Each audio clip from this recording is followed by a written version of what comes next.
Days and welcome to Wrestling Days Live. We are live for NXT and AEW. It is the Wednesday Night War, and there's quite a few things to go through, quite a few things to talk about. Nothing that big. I suppose the biggest talking point of the day has been the whole Marty Jannetty thing, and we kind of can touch on that if people want to. I don't really want to, if I'm being honest. Yeah, in regards to actual wrestling news to do with the current product, there hasn't been a great deal that's kind of come out today. We've got quite a decent lineup for both shows. It seems to be every Wednesday now. We've got a real good idea going into it what we're going to be seeing. And for me, I'm really intrigued by Ridge Holland. Ridge Holland, I believe, is someone that we've seen on NXT UK, and now he's coming over to NXT. He's got a bit of like a Peaky Blinders kind of a vibe, and I like the look of this guy. I think that it's an interesting character to bring into NXT. I think NXT is starting to really get a few interesting characters now. After not having that many for a while. You've got like Mercedes Martinez coming down looking like an absolute beast. She comes down with like that mask. She's got a bit of like a Hannibal Lecter vibe.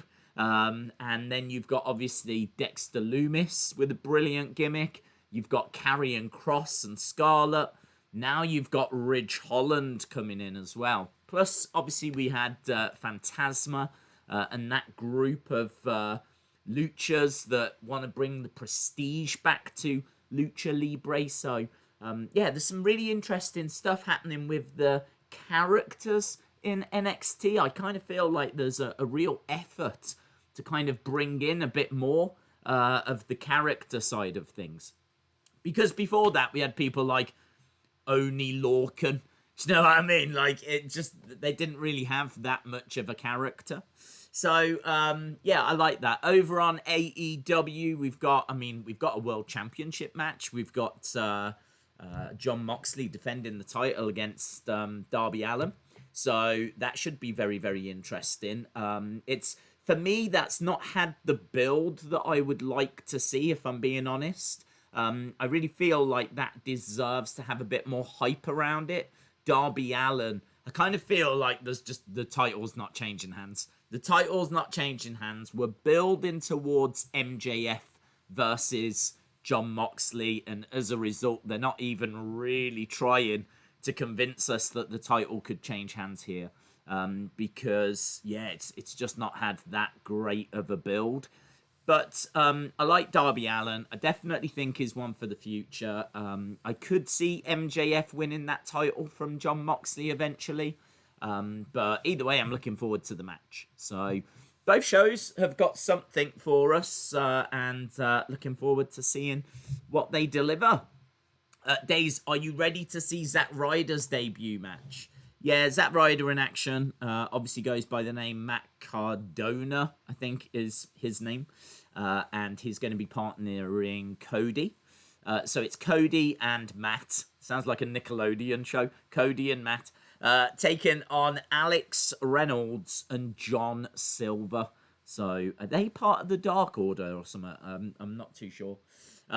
There's a really weird match on Matt AEW. J. Hendricks is a legend. Right? They donated $10 via Matt's Super thing. Chat.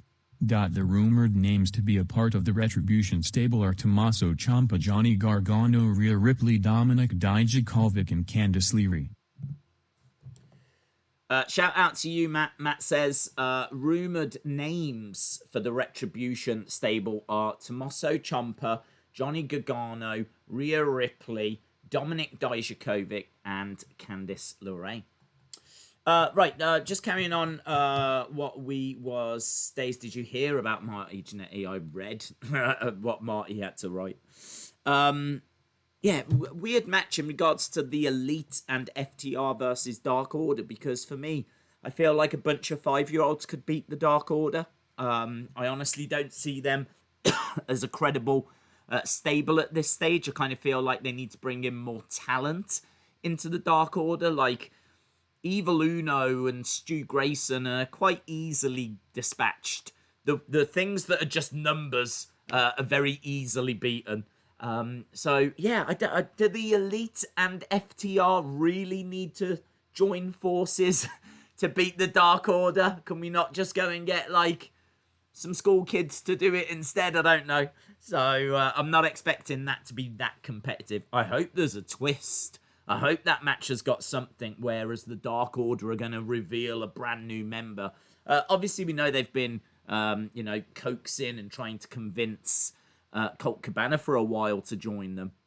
But I feel like they're going to need a lot more than that. A lot more than that. To put it into sports terms, right? I feel like the Dark Order are basically Aston Villa. I kind of feel like they're on the verge of relegation, and in order to be competing with the top teams, they're going to need a lot of reinforcements. A lot of reinforcements. So, yeah, I kind of feel like the Dark Order need to go out and try and convince some actual talented superstars to join them, rather than seemingly a lot of just Joe Public. Do you remember at the start of the Dark Order, we saw those vignettes where they were going out, like, putting adverts on subways and doing things like this, trying to convince people to come and join us. So, yeah, I kind of feel like they could do with getting some more established talent. Days next week on NXT, it's going to be Kushida versus Grimes versus a mystery opponent. That's interesting. That's interesting. I think NXT should do some more mystery opponent stuff, because they've obviously got a whole WWE roster that they can borrow from. Why? I mean, I don't even know. Why is Bo Dallas not back in NXT? I mean, Bo Dallas seemingly is not doing anything on the main rosters. He's a former NXT champion. I'm sure they could do something quite interesting with Bo Dallas. First time he was down there, they made him champ. Do you know what I mean? Like, and you just wouldn't think that about Bo Dallas, because his main run was so awful from the very, very beginning.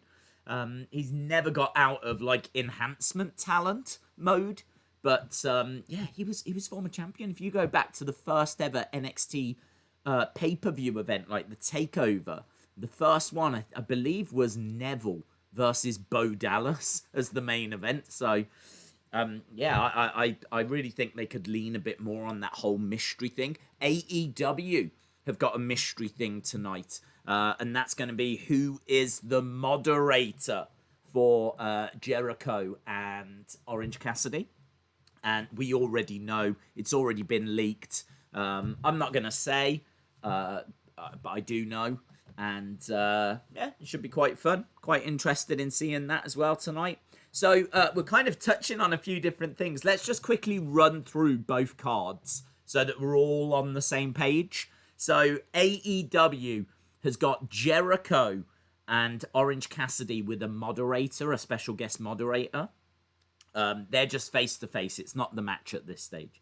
Then you've got Cody and Matt Cardona, a.k.a. Zack Ryder, taking on Alex Reynolds and John Silver. Then we've got an MJF update. Then we've got the Elite and FTR taking on the Dark Order. Then we've got Jon Moxley versus Darby Allin, and that is for the AEW World Championship. And then the final thing is Best Friends versus Santana and Ortiz. So that's what I've got for AEW. I think also, isn't there Big Swole versus an opponent of Britt Baker's choice? So I think there might even be another mystery there. Although when I was having a little snoop around, I wasn't seeing people talk about that so much. So I don't know if that's been bumped. Or what the situation is with that one. It could still be on the show. So maybe Big Swole versus a mystery opponent. We'll have to wait and see. Over on NXT, we've got Damian Priest against Oney Lorcan and Ridge Holland. And as I said, Ridge Holland's kind of got that Peaky Blinders vibe. Very much looking forward to seeing him. We've got Rhea Ripley taking on Dakota Kai. Should be a very good match, that. Keith Lee against Cameron Grimes. This is non-title. We've got Imperium against Undisputed Era. It's just Eichner and Bartel taking on Bobby Fish and Kyle O'Reilly. So it's 2-on-2, and the titles are on the line. So this is for the NXT Tag Team Championships. And then the final thing I've got for NXT, Shane Thorne versus Bronson Reed. There is actually one more thing. Pat McAfee might be on the show. I know that he and Adam Cole tweeted out some pictures of them making up earlier, like a handshake. And I think Adam Cole says it's really good that two men can come together and get these things resolved like adults. So I'm expecting something to happen there. And we're building towards a match. And I really don't want it, but I'm not going to focus on it because I think there's enough to be excited about. So there we go. We should all be on the same page now in regards to AEW tonight and NXT. James says Big Swole is going against the mystery opponent. I think it could be Sadie Gibbs. Louis Cole, shout out to you, my friend. What is the main event for tonight? Well, I would imagine for AEW, it's going to be that championship match of Jon Moxley against Darby Allin. Over on NXT, it could either be the triple threat, Priest versus Lorcan versus Ridge Holland, because obviously the winner will go into the ladder match at TakeOver 30 for the championship, the North American Championship. So it could be that, or they might go with the tag team title match. I would think they will go with the tag team title match. So my guess is both shows are going to be main evented by championship matches. What happened with Marty? I haven't heard anything. The Marty thing is very strange. I think Marty Jannetty is in a very bad place mentally. I mean, I think that's an understatement. He came out and told the story about how someone tried to potentially sexually assault him when he was a kid. He said this was way before he got into wrestling. So, I mean, you're going back well into the 80s, early 80s, maybe even late 70s, I'm not sure. Probably early 80s.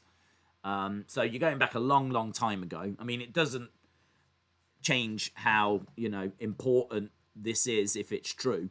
But he says that someone tried to sexually assault him and he made them disappear, basically. So he kind of came out and heavily hinted that he may have disposed of someone. He may have... I mean, I don't want to use the word murdered, but that's obviously the word that's been doing the rounds over on Twitter. And, the bottom line is that the authorities should definitely look into this and question Marty Jannetty. That goes without saying. But I think there's a bigger thing that... Well, not bigger. That's the wrong word. There's another thing that I think people are missing here, and that is that Marty Jannetty really strikes me as being very, very seriously ill. He has come out and said things on social media which, I mean, you just wouldn't even think, let alone say, and certainly never do. So I worry for his mental health. We know that he's had lots of substance abuse issues, and I mean, there's a possibility that he's just making this up for attention. I would hope so. I would hope there is no truth to this story. I mean, it's kind of come out of nowhere. He said that he's never told anyone this before, and I mean, it's very strange. It's very, very strange. I mean, if you had that kind of confession to make, would you not? You wouldn't do it on social media. It's just not normal, is it? I don't think anyone's looked at this and gone, wow, that's normal. Yeah, that makes sense. Everyone's gone, didn't expect that. And he was obviously trending as a result. But I don't know. I don't know what the truth is. I think that anything he has to say, you have to take with a pinch of salt. I think that he is not in a great place at all, if I'm being honest. So it needs investigating, of course. But I mean, I don't know how you investigate that. You're going back a long time ago. I doubt there's CCTV footage. I doubt there was witnesses and all of this. I don't know. So yeah, it's a hard thing to talk about because it's obviously really serious. It needs investigating, and I think that there's, as I said, another factor at play here, and that is his mental health. Because I just don't... I have to take everything and anything that he says with a pinch of salt. Which is why, I've not jumped onto doing videos on it and all of this, because man, I don't think he's a reliable source. Let's put it that way. I don't think what he's saying is reliable, and I hope it is all made up and lies and just for attention, because obviously you don't want that to have actually happened and for him to be guilty of such a thing. So I don't know, messy, horrible, and we'll have to see where it goes from here. Sean says Triple H should make the Fiend attack Jon Moxley. Wow, I mean there is literally so much about that sentence that I can't even begin to get my head around. Wrestling Days fan says, do you think it'll be Pat versus Adam at TakeOver 30? Well, you've put 38. I'm guessing you mean 30. Yeah, 30. I sadly I do. Yeah, I do. I think we are heading that way. I mean, I just don't want to think about it. I don't want to think about it because I just don't think Pat McAfee deserves to be in a ring. I think that you've got Adam Cole, one of the most exciting wrestlers of this generation, the longest reigning NXT champ, someone that legit could go on to main event WrestleMania, someone that they could do this whole invasion thing on the main roster where you've got the Retribution group. Why is that not Undisputed Era? I mean, Undisputed Era are perfect for that. And honestly, I think they would do a much better job. I think that little video clip we saw of them trying to burn down the generator was so cringy that I think this group's arguably already dead on arrival. I don't know that there's that much hype around them, if I'm being honest. To see them throw in a petrol bomb at a generator and then jumping around for joy and celebrating like they've just achieved something amazing. I don't know. For me, it's already a bit cringe. And I'm already a little bit like, I would not have gone that way. Where's the backstage beat-ups and things like this? Apparently, it's going to be a slow build. And apparently, they're taking their time with it, which is why we haven't seen the backstage beat-ups and stuff like that yet. But, and I understand there's going to be people saying, whoa, it's early doors, I do understand that, but come on. This week, they messed around with lights. They cut off some microphones. And they literally jumped for joy. Literally jumped for joy. Like you would if you just won a good amount of money on a scratch card. Do you know what I mean? Like, I'm surprised where, like, when someone jumps and they click their heels together to the side. Woo! I'm surprised they didn't do that.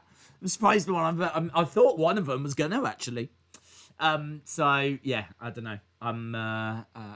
The jury's still out, but not the greatest start for me on that one. So, but yeah, this is what I'm saying. You've got Undisputed Era that are legitimately cool, legitimately should be in that position, and I just think instead we've got the cringe group doing the cringe group things. And how are we going to use Adam Cole instead? We're going to put him in a match with Pat McAfee. It's like, no. You're literally doing the worst things you could do there, WWE. I really do feel like there's a stronger way forward here. So, I don't know. Days, NXT said on Twitter that Loomis has suffered a leg injury. I did see that. Yeah, I mean, there's no news on how serious it is, so I don't know if that's him out of TakeOver 30, which is, a few weeks away, or if it's just a case that he's not going to be on TV between now and then, or we'll have to wait and see. I'm running from her. I don't know what that means, Matt, but shout out to you and thank you to everyone that's joining us. Hope people are excited for the shows tonight. As we said, both shows giving us quite a bit of a preview as to what's coming up, so should be interesting stuff. Anonymous J, thank you, my friend. Appreciate the support. Also, worth noting, whilst it's in my mind, we are back tomorrow for a special watch-along. I know that there wasn't a watch-along on Sunday or Tuesday. I have actually been changing my video editing software, which is really boring. but all of my editing software is on my old laptop. So I needed new stuff on the new laptop. So it's one of those jobs, you know, like when you get a little pop-up on the laptop that says, update your computer, and you just go, not now, not now, not now. I basically did that for about 6 months. Not now, not now, not now. And it finally got to the point where it's like, it probably really does need to be now. So I have started to kind of explore some new video editing software, and yeah, that's kind of what I've been doing. So it's super boring, but it takes up time, and I am the only person that runs this channel. There is no secret partners. No one does any of the Wrestling Days videos, editing, thumbnails, descriptions, tags, content ideas, streams, Twitter, Instagram, Facebook, all that kind of stuff. It is literally a one-man show. So yeah, it's that just took me out of the game for a little bit. But the reason I'm saying this is because we are back tomorrow with a watch along, and at the moment it could change, but at the moment it looks like it's going to be SummerSlam 1998. Super excited about that, because that is Undertaker versus Stone Cold, and I think, is it not Ken Shamrock against Owen Hart inside that pit? Inside that, I can't remember what it was called off the top of my head. It's been a while since I've seen that show, but yeah, I'm really down for that being the watch along. So looks like we'll be doing that tomorrow, and then of course on Friday we got SmackDown. On Saturday we've got UFC. Sean Rousset is a legend. Sean! They donated $11 via a super chat. Hello days, my friend, how are you doing today? Bret Hart said UK fans are the best in the world. Also, Finn Balor is happy to be in NXT and his body is fresh. Shout out to you, Sean. Bret Hart saying UK fans are the best. That's very kind. I would say that we're amongst the best. I think that every country has got like brilliant sets of fans. I kind of mean like in America, you know, the Chicago crowds are always incredible. I think is Philadelphia normally quite a good crowd as well. I kind of feel like there's really good places to go in America where you're going to get like a really passionate kind of a crowd, and I'd say Chicago is right up there. But yeah, I think there's great fans all over the world. But that's nice of Bret to say that. Bret always had a great relationship with the UK and UK fans. With Europe, actually, it was very strange, but Bret Hart was absolutely loved over here. Absolutely loved. I don't know what it was about him that just connected and resonated with like Europeans, but we loved Bret Hart, and I think like he appreciated that. Balor is happy to be in NXT and his body is fresh. Yeah, I do question how long he's going to be there for, if I'm being honest, because they're paying him a good amount of money, and I don't know that he's bringing a great deal of value at the moment, because he's obviously providing a little bit of name, like, you know, value into NXT, but I do kind of feel like if they moved him back to the main roster and reintroduced the Demon again, they'd probably get a bit more bang for their buck. They'd probably get a little bit more mileage out of him. I kind of feel like there's quite a few people that could go to NXT and do what Balor's doing at the moment. Look at the likes of Daniel Bryan. Imagine Daniel Bryan going down to NXT and working with the up-and-comers. Imagine Kevin Owens getting his attitude and going back down to NXT. Imagine Sami Zayn once, you know, he's back and the pandemic settled down a little bit. Sami Zayn, you know, could be that they move him back to NXT and he can start ripping it up there. So I feel like Balor's actually got more to give. And I'm sure he is happy because he's not having to travel around and do like what you have to do when you're on the main roster. Not that they're traveling too much at the moment, of course, but as soon as we're past this pandemic, then I think there will be a draft, and I would wonder if Balor would be left there or not. 'Cause I'm telling you, if I was Vince, I'd be pulling him out. I think you've done a bit of time. You've done a year in NXT.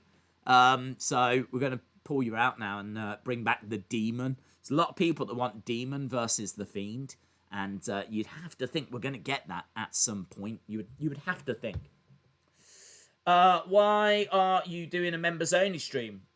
When are you doing a members only stream? We're actually going to do one tomorrow. We're going to do a members only stream tomorrow. It's going to be for an hour. It's just going to be quite chilled, and we'll just, chat, answer questions, talk about, maybe some new emojis that we can bring in or features that people would like. A couple of ideas that I've got as well that I'm going to throw around. But that's going to last an hour, and as soon as that's done, then we've got the public stream straight after. So you're not going to miss out on the watch along or anything if you're not a member. That is going to be for everyone. That will be a public stream tomorrow. But there is a members one the hour before. So we've got that happening tomorrow. Days, what do you think is next for Dolph Ziggler? I've no idea. I don't know. I don't know if they know. If I'm being honest, I think it probably made sense to give him that opportunity against Drew. Would have been nice if he had earned it, but then I suppose he's a heel, and him not earning it is not the biggest problem in the world. Plus, he was never winning anyway, so again, it's not the biggest problem in the world. So I kind of feel like he'll be used in some kind of throwaway storyline. Very, you know what I mean? He might go into a tag team and do some. He might join up with someone. Maybe they'll use him with. Honestly, I don't know. I can't think. I wouldn't expect anything that exciting. That's unfortunately where we are. I mean, we saw him on Raw this week in the Fight Raw Underground thing. So fighting on there. So yeah, I'm not sure that they're going to have major storylines for him. He's one of those utility guys, isn't he? Like you need a partner for someone. Chuck Dolph Ziggler there. You need a credible opponent for someone that's just come up from NXT. Well, give him Dolph Ziggler. You need a credible opponent for Apollo. Put him in there against Dolph Ziggler. I mean, he's a very handy person to have on the roster because you can just move him wherever. Do you know what I mean? He's so versatile. Makes sense. Lesnar versus Lashley on Underground. Yeah. Will Undisputed Era become 4-time tag champs? I would think not. I would think they've got to be on the verge of a call-up, and I don't see why you'd put the titles on them unless you put the titles on them here and then take them back off them for TakeOver 30. I mean, do you know what's really weird? I thought Undisputed Era were guaranteed, absolutely guaranteed to be getting called up at SummerSlam. And now I'm not so sure because you've got the group that's causing issues, this Retribution group. So if you've got Retribution, how can you call up Undisputed Era? Is it all not a bit samey? You can't run that kind of same storyline at the same time. They tried it with Absolution and Riot Squad, and they kind of got in each other's way in many ways, you know. In fact, Sarah Logan said that exact thing this week. She said that her group was very frustrated because they was looking at what Absolution was doing, which I think Absolution were on Raw. Riot Squad, I think, was on SmackDown. And whatever was happening on the Monday, they knew that they would be doing on the Tuesday. So, they kind of cancelled each other out in many ways. So, yeah, I don't know. It's kind of interesting because this Retribution group is very much going to get in the way of an Undisputed Era call-up for me. It's going to take some of that impact away. Days, can we get Mind Games on Sunday? I don't know. It'll probably go out to a vote. Raw Underground is meant to be an answer to AEW Dark. No. AEW Dark is a YouTube show that features... it's a normal ring, and it is kind of not up-and-comers. It's people that didn't quite make Dynamite that week or something, you know? So you have Dynamite, and then the wrestlers that aren't used for Dynamite, they tend to just give them inconsequential matches. Just AEW Dark is a bit like WWE Superstars or what Main Event, those kinds of shows. No, Raw Underground is something very, very different. Days, do you remember the video when you was playing football with John? I do, yes. That was fun. I had fun with that. I would like to do stuff like that again, but I'm not sure we will. Just because I don't have the football goals and all of that anymore. It didn't stick around. I ended up throwing it away because I drove a sit-on lawnmower into it. It's a long story. Hello, Monica King. Shout out to you. Hope you are well. I'm just having a look right now to see if I can find where... Oh, there it is. I couldn't see where AEW was. Found it. The Hurt Business should show up for giggles. AEW Dark has got storylines. I've got to be honest, I don't watch it. I know it didn't because I watched the first 3 or 4 and it didn't have storylines then. So if they've introduced storylines into it now, then fair enough. Do we really know that Undisputed Era even want to move to the main roster? I don't know that they've got a say, to be honest. When it comes to talent like that, Vince is going to decide where people go. And I can understand, like, there being a bit of a... maybe a little bit more of a negotiation, if you will. Like, we don't want to go to the main roster. If you move us there, we'll run out our contract and go to AEW. I don't know. Would someone have that conversation? I'm not sure. But I think, Vince is very convincing. And I think even if someone had hesitation, if they were to sit down with Vince and he was to give them, the outline of their story for the next year or whatever, I think he'd probably end up twisting their arm anyway. So I think they've got to go there. I think they've got to get called up and go to the main roster. I mean, for starters, it's going to be more money and it's going to be more exposure. Raw and SmackDown get bigger ratings than what NXT does. Plus, also, you've got a better chance of getting to the likes of WrestleMania. I mean, honestly, are they gonna get to WrestleMania on NXT? NXT may have a match at WrestleMania, but you've got a much better chance of getting there if you're on either Raw or SmackDown. So I think I can understand people not wanting the hassle. Certainly, Tommaso Ciampa's come out and said he doesn't want to go, but equally, I don't know how much of a say they're going to have. And also, I think it can be the argument can be made to twist their arms. I think wasn't Tommaso going to get called up anyway? So Tommaso said he doesn't want to go, but I'm sure DIY did get called up. They were used on Raw for a few weeks, and then was it Johnny got injured, and so they had to write them off. And then when they came back, they were back in NXT.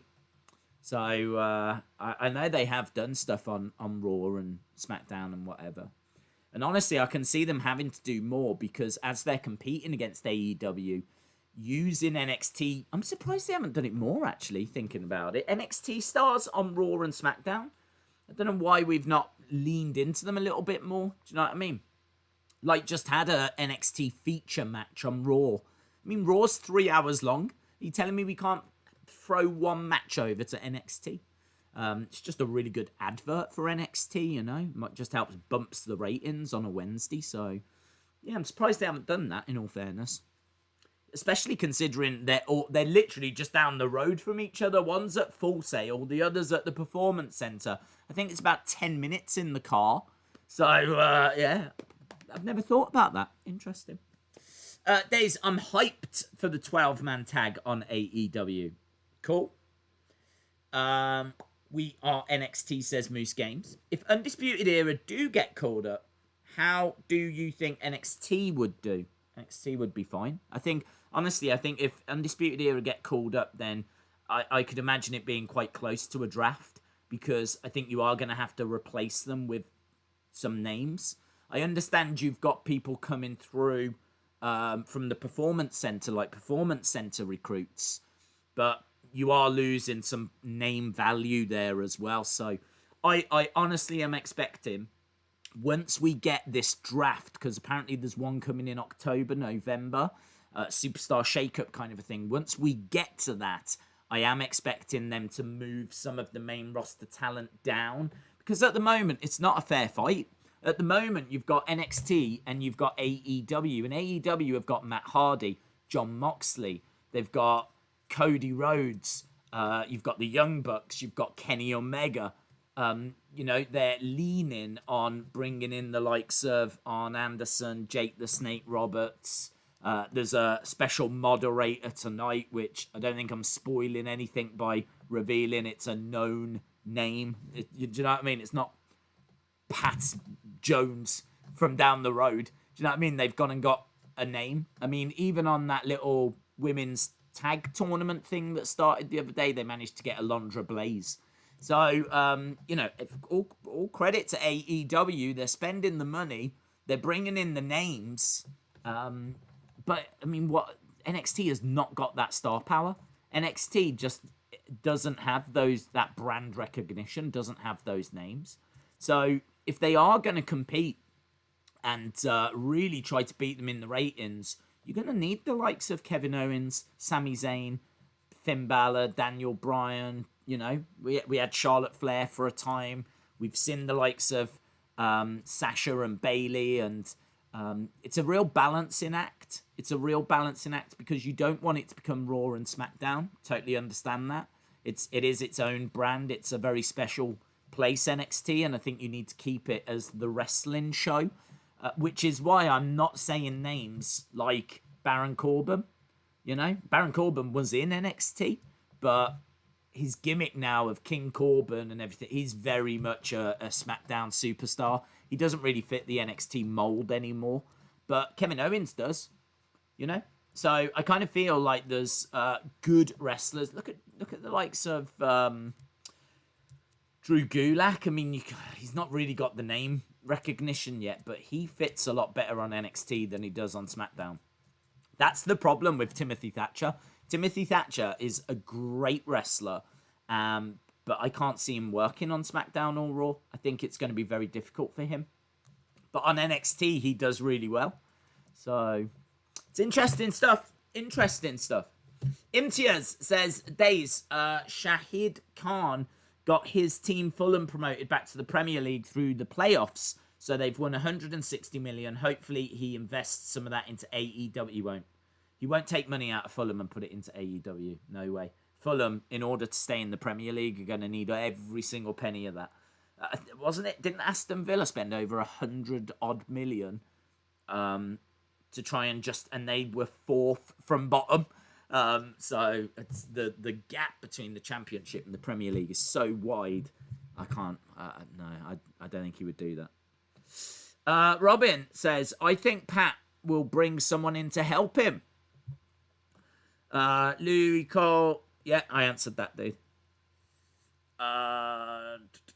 Ciampa got injured. Oh, it was Ciampa that got injured. Okay, that's why we didn't get Ciampa Gargano at TakeOver. Dave's been watching your old toy hunts. Why do you hate Eva Marie?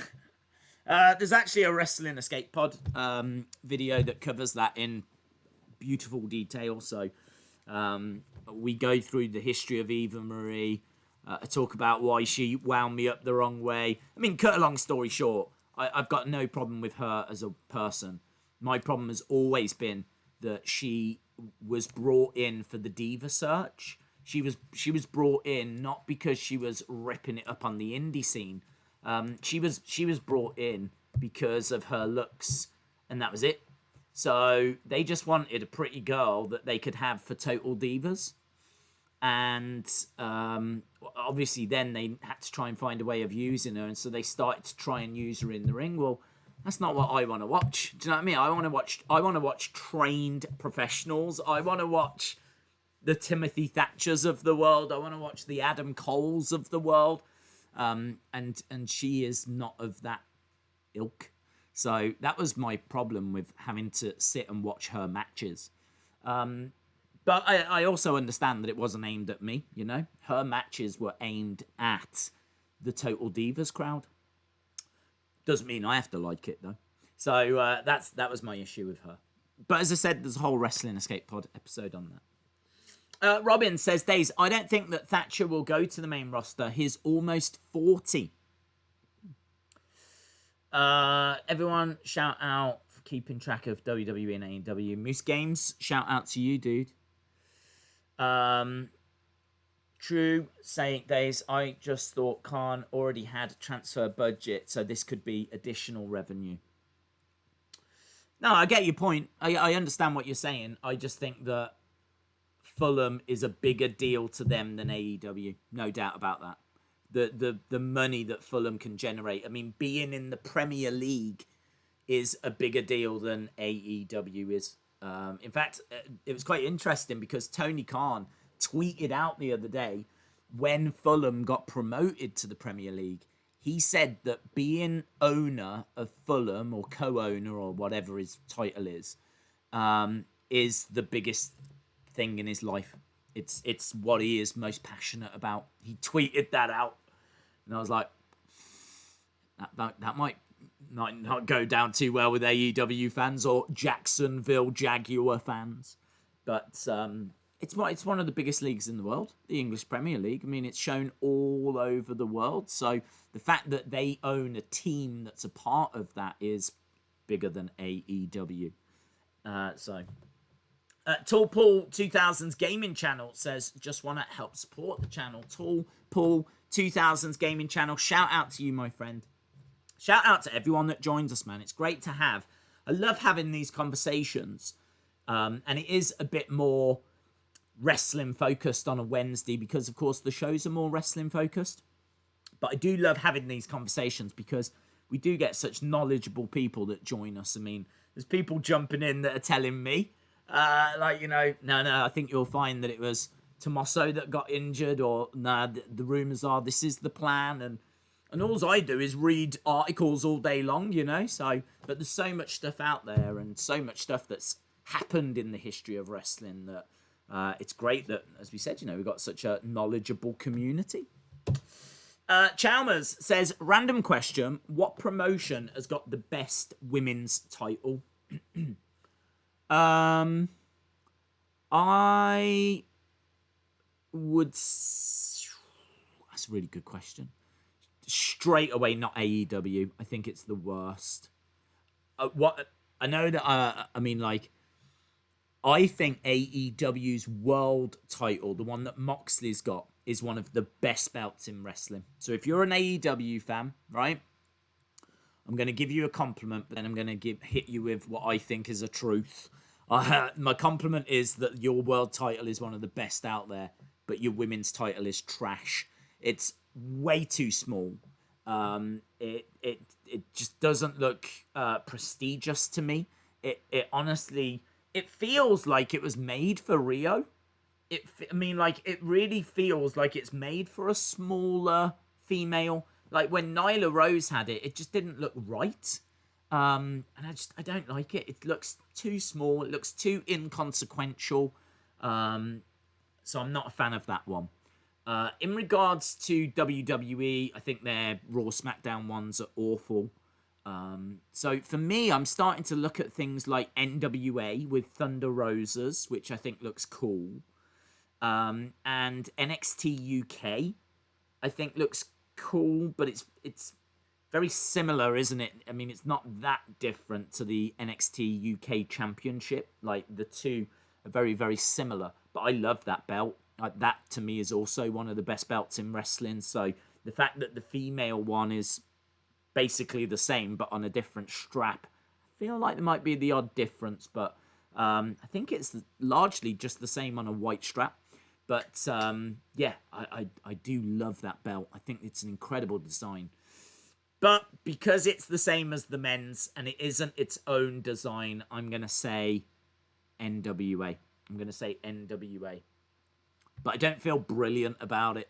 I think that there could be even better out there. I can't think of like the Stardom belt off the top of my head. I'll go with the NWA though. I think the NXT one's all right. I think that's all right. It looks kind of classy. I think it looks better than the previous one. The one that Paige had. Didn't like that. Days Ronda Rousey returns to fight Shayna Baszler. Oh, fight with Shayna Baszler. That makes more sense. Against Sasha and Bayley. Okay. New Japan belts are nice. New Japan belts are nice. They haven't got a women's division, though, in New Japan. They own Stardom now.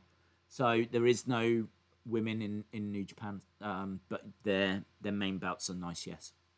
The AEW TNT title is trash.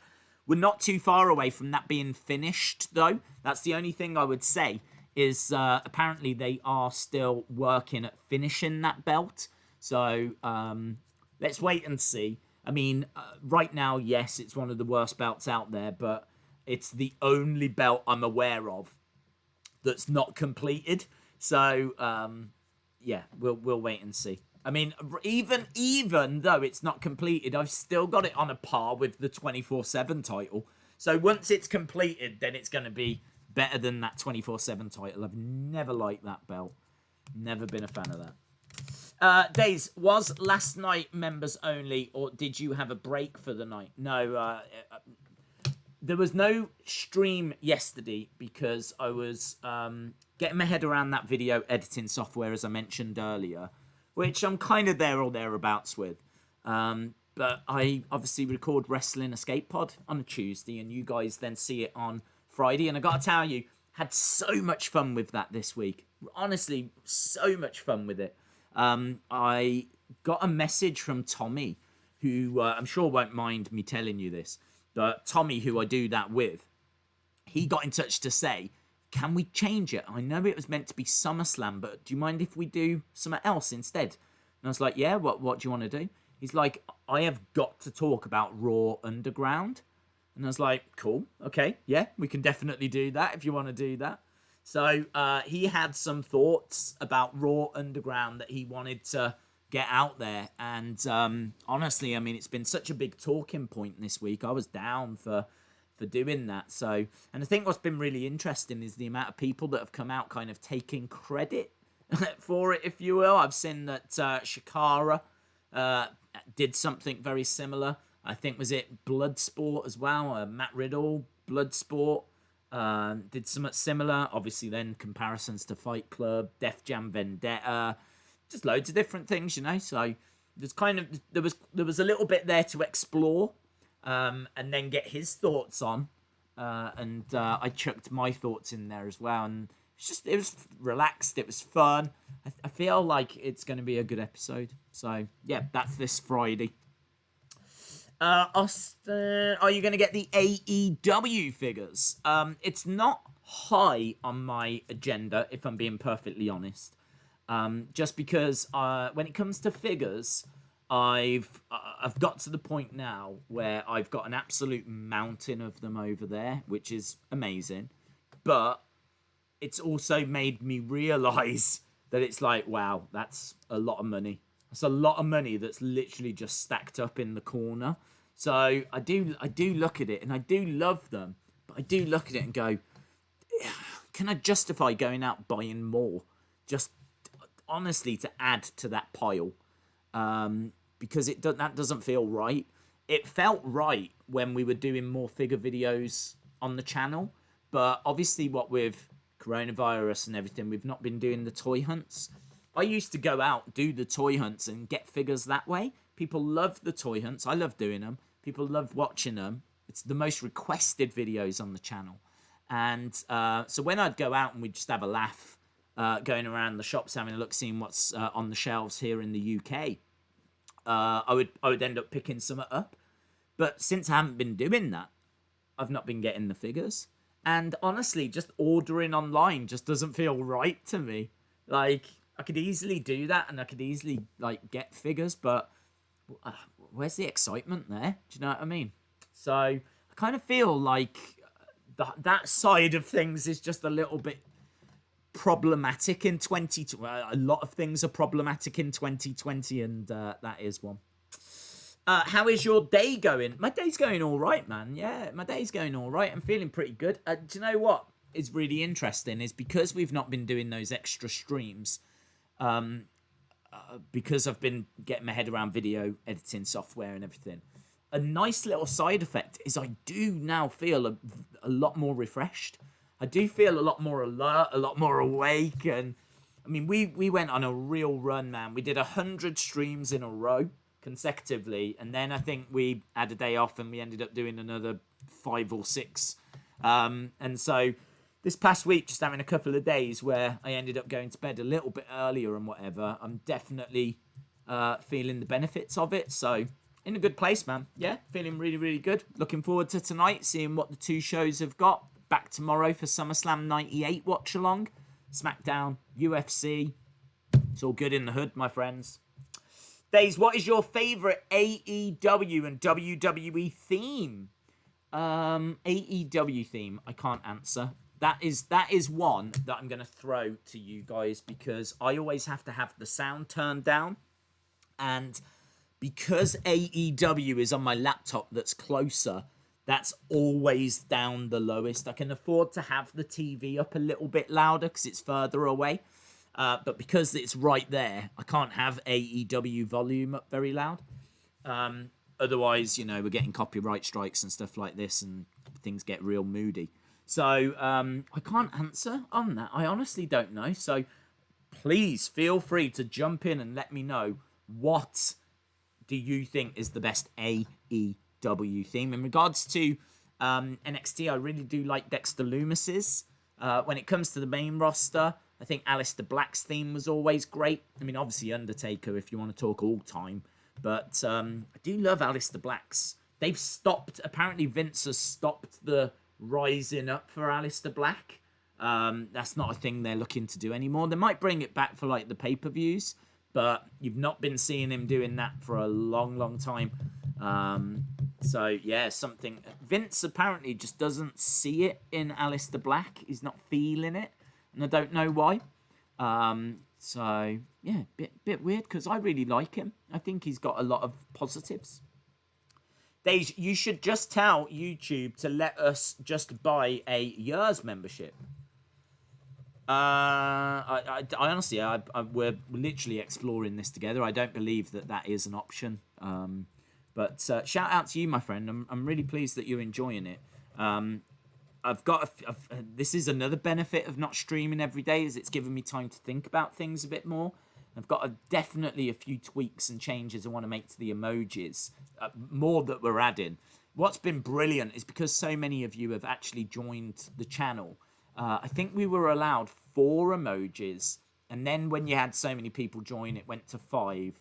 And then when you had a few more join, it went to 6. We can have 12 now. That's how many people have joined. Like, we're knocking on the door of nearly 100 people have joined the channel. And I think the membership thing's been up like a week and a half.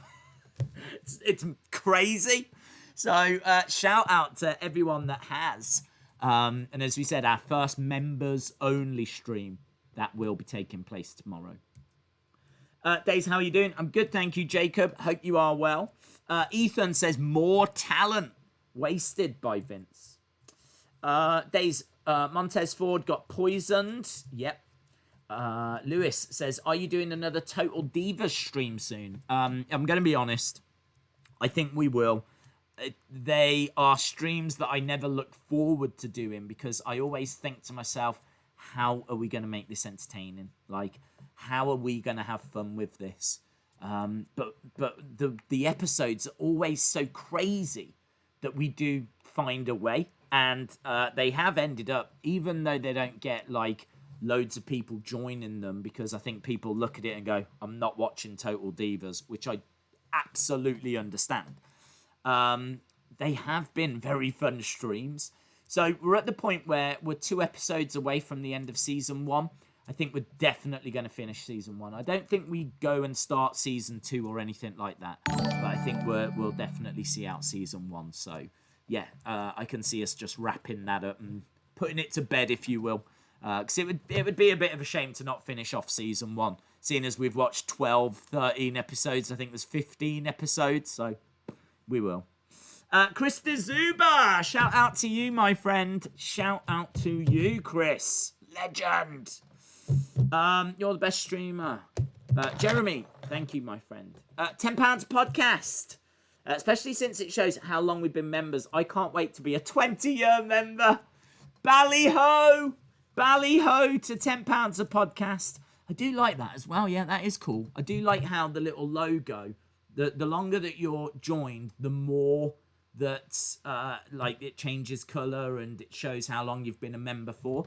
I definitely want to look at, you know, how do we say thank you to people that have been a member for so long? This is what I'm saying, what tomorrow's members thing, you know, some ideas that we're going to talk about. Maybe not that, because that's a bit further down the road, but this is not going away. This membership thing isn't going to get turned off or anything. Like, it's here to stay. And man, the reaction to it has been incredible. So, right, look, I'm sitting here and chatting away and I'm loving it, but in the back of my mind I am thinking, I have not even set up the TV yet. So I need to just quickly, for 20 seconds, and I don't mind if you count, for about 20 seconds, I need to run, change the cables over so that I can even get the satellite down here, and then we're going to be good to go on that. So I'm going to go and do that. It's going to take me 20 seconds, then I'm back, and then we're here. We're going straight through both shows, AEW, NXT. We will do a quick little recap again as to what's coming up. And as we said, we've got some championship matches. We've got some mystery opponents. There's quite a bit that's going on tonight, so watch this space. Give me 20 seconds, and I will be back. Right, boom, go!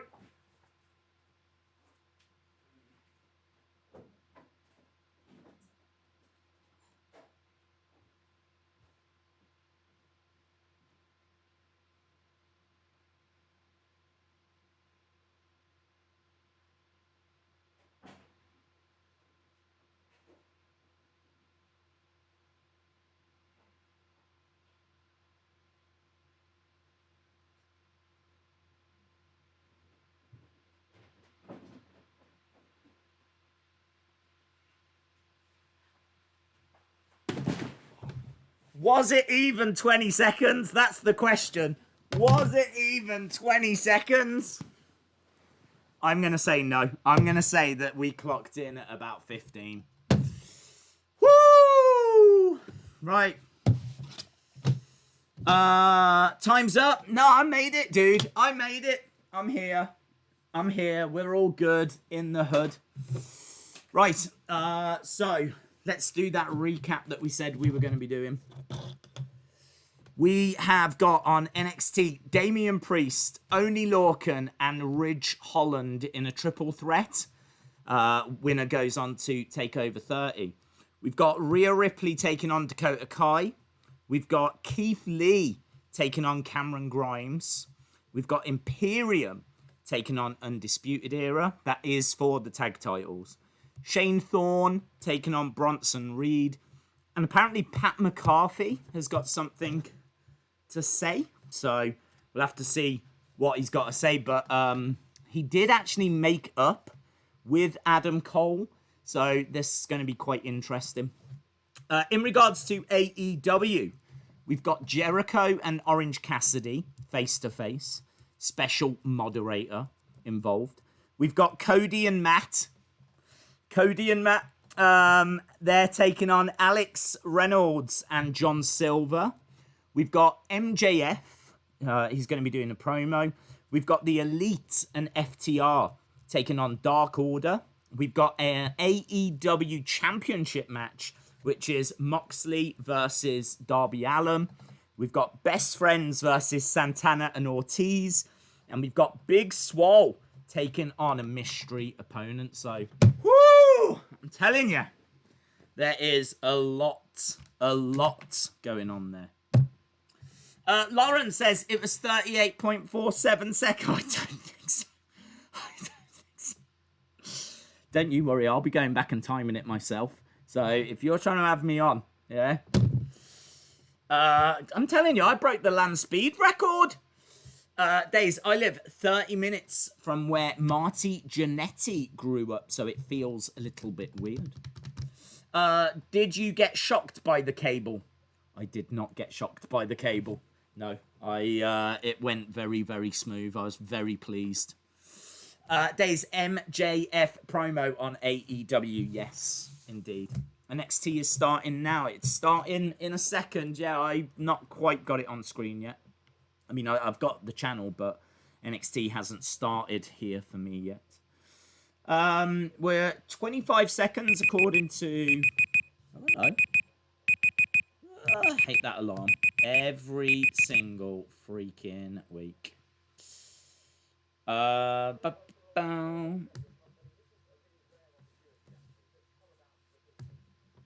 Right, here we go. So we will be going over to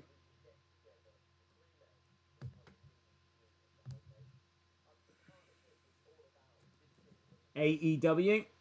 And it looks like we're going to be starting with that multi-person tag match.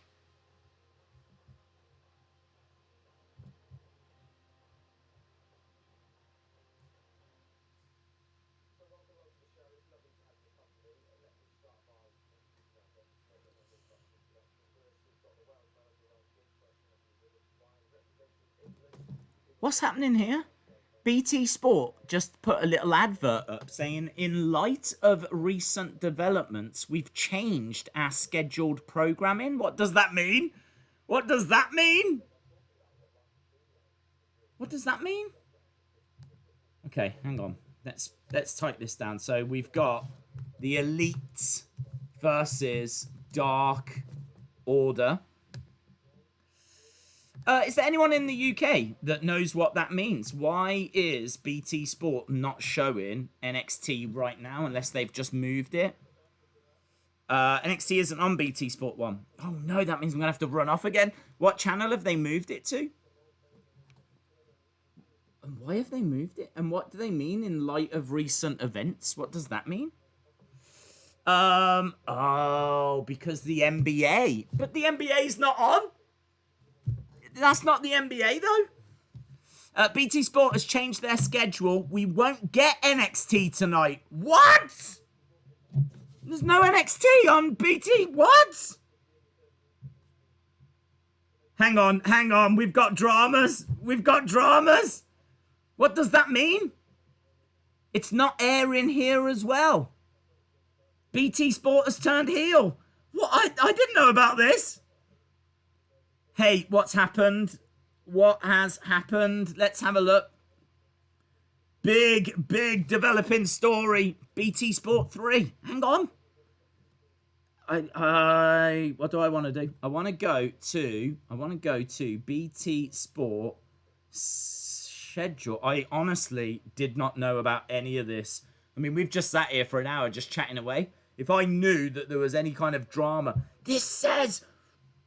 It says NXT right here on BT Sport 1. I don't know if you can see that, but look at that. BT Sport 1, that says live now NXT. But do you know what? Fun fact, it isn't. It isn't. Absolute scenes. What is this? Prayers for UK viewers. NXT is on in America. Well, I tell you what I'm going to try and do. I'm going to have to try and find an alternative way to watch it. Where do you go to watch wrestling? Okay.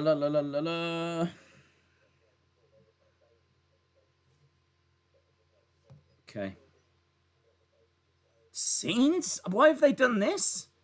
How dare they? In light of recent events, we've changed our scheduled programming. What does that mean? Have they fallen out of love with NXT?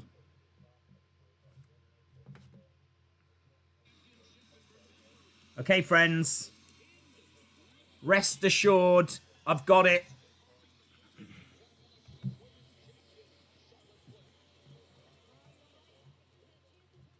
Okay, so we got Rhea Ripley.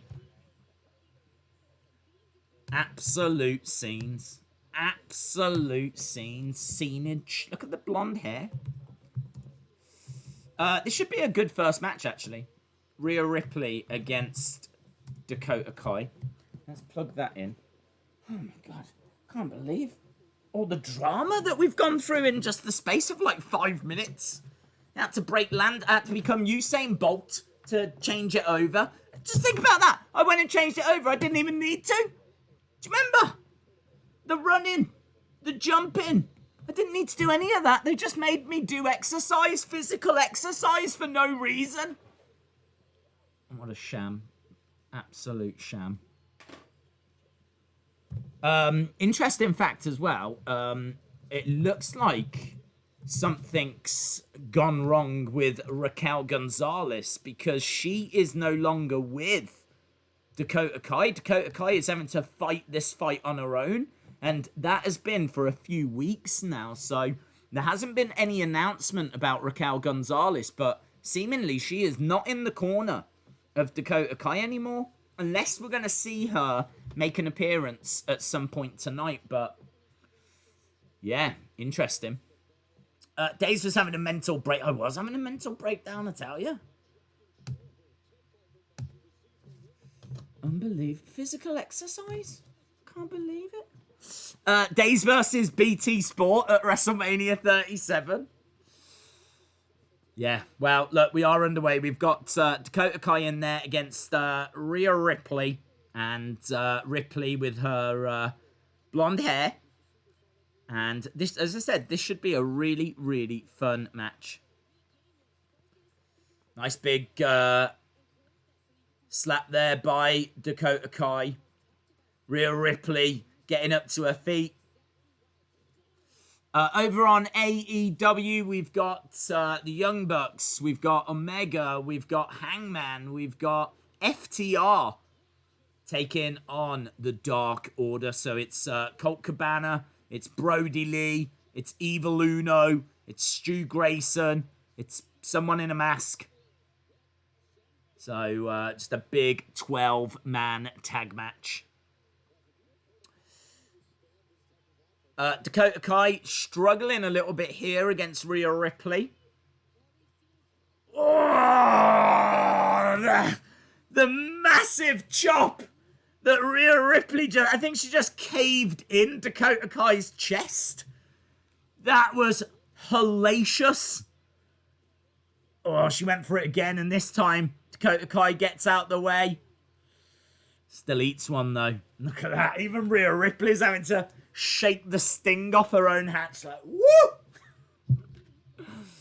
Nasty, man. And she's got Dakota Kai up. Standing vertical. Delayed. Oh, lovely. Delayed vertical suplex. We got Kenny and Hangman working together. Daze, where are you watching NXT now that BT has messed us about? Well, if you want to, and listen to me, if you want to watch wrestling, then you can go to Google and you can say things like, watch wrestling and things like that, and that might be a thing that helps. You're welcome. Right, we are underway with both shows. We do have Rhea Ripley against Dakota Kai on NXT. We've got the FTR in ring right now. Young Bucks seemingly wanting to get in and help out. I've got to tell you, every time I look at NXT, it is hard-hitting stuff, man. It is hard-hitting. Rhea Ripley is dissecting Dakota Kai with her fists. She's just like breaking her apart. It's incredible. So NXT, very, very hard-hitting stuff. Is there any news? Has anyone seen as to what the freak is going on with BT Sport? Why have they turned heel? Why have they gone full on heel Bailey? I've got AEW on TV since BT swerved us. They did swerve us. Must be nice to watch NXT. Cheers, BT Sport. I know, man. It is. Brandon, if you need to watch wrestling, watch wrestling. That's my motto. That's my motto, Brandon. If you need to watch wrestling, watch wrestling. Daisy, are you watching live? Well, I hope so, yes. Rhea Ripley still in control. She's got body lock applied, and she's smashing forearm strikes into the back of Dakota Kai. We've got full-on carnage on AEW. I've got to tell you, I think NXT is grabbing my attention a little bit more. The strikes are so hard-hitting. It is really an incredible match. Not that this isn't, but I don't know. It's just like a multi-man thing, isn't it? Eric Haberman, shout out to you, my friend. Maybe the hacker took over BT, says Mark. Only the elite is left. Well, I'm going to turn it up a little bit. Some good tag team work by the Dark Order. Comes crashing down. Looking for a pin on Matt Jackson. Matt Jackson kicks out. Where is Raquel Gonzalez? Apparently she's not with her anymore. I can't remember who said that. I don't want to say Dave Meltzer if it wasn't, but it was someone like Dave Meltzer that said that they have separated them. But yeah, and I think actually Dakota said that she was solo now or something like this. She just made an off-the-cuff reference last week to the fact that she operates on her own. Sliding out the ring, Rhea Ripley. You can tell they're going to give this match some time, and it deserves it as well. Kick attempt by Dakota. Oh! That was sick! That was sick! She grabbed her in an electric chair, and I honestly thought she was going to throw her backwards, Rhea Ripley. So she had Dakota Kai on her shoulders, and I thought she was going to fall backwards onto the mats. She doesn't. She slams her forward with such speed. Dakota Kai smashes into the edge of the ring. That is so hard hitting. It's a really great match. There's been a lot of stiff strikes in this. And that moment there, I honestly thought she was just going to fall back and, you know what I mean? Instead, she's like, bang! Man, she might never blink again. She might have lost the power in her eyes to blink. Smacked hard off the edge of the ring there, Dakota Kai. Over on AEW, we've got Matt Jackson in the ring, I believe. Against Grayson. Up top. Nice. Bulldog. Commercial in commercial over on NXT.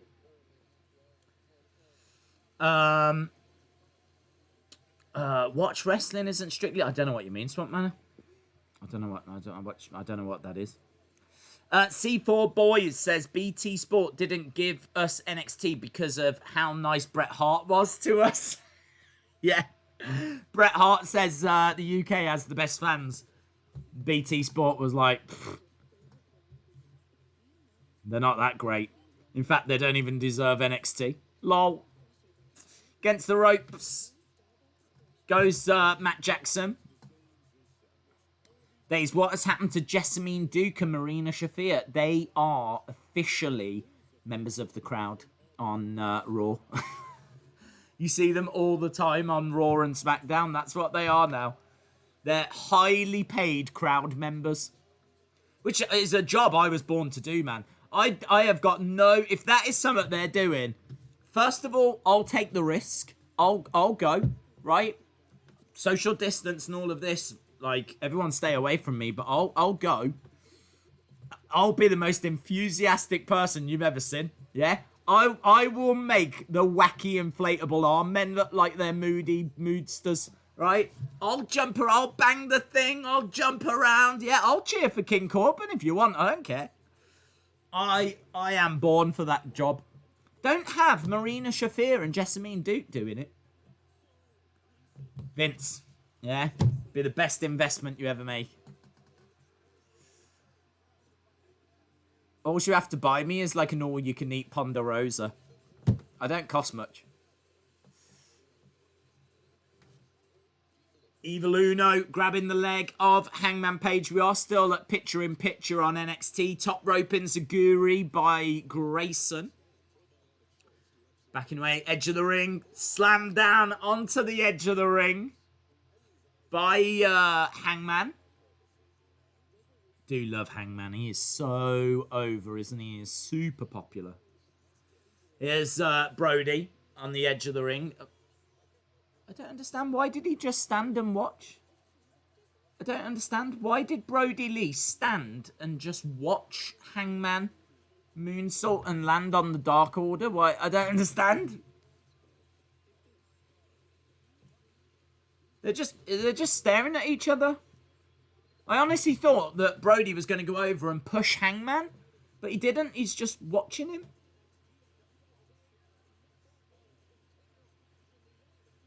Brody tags himself in. We are back to full picture now on NXT. So Hangman and Brody Lee are face to face in the ring. Dakota Kai starting to get some offense, looking for the pin. Couldn't quite get it.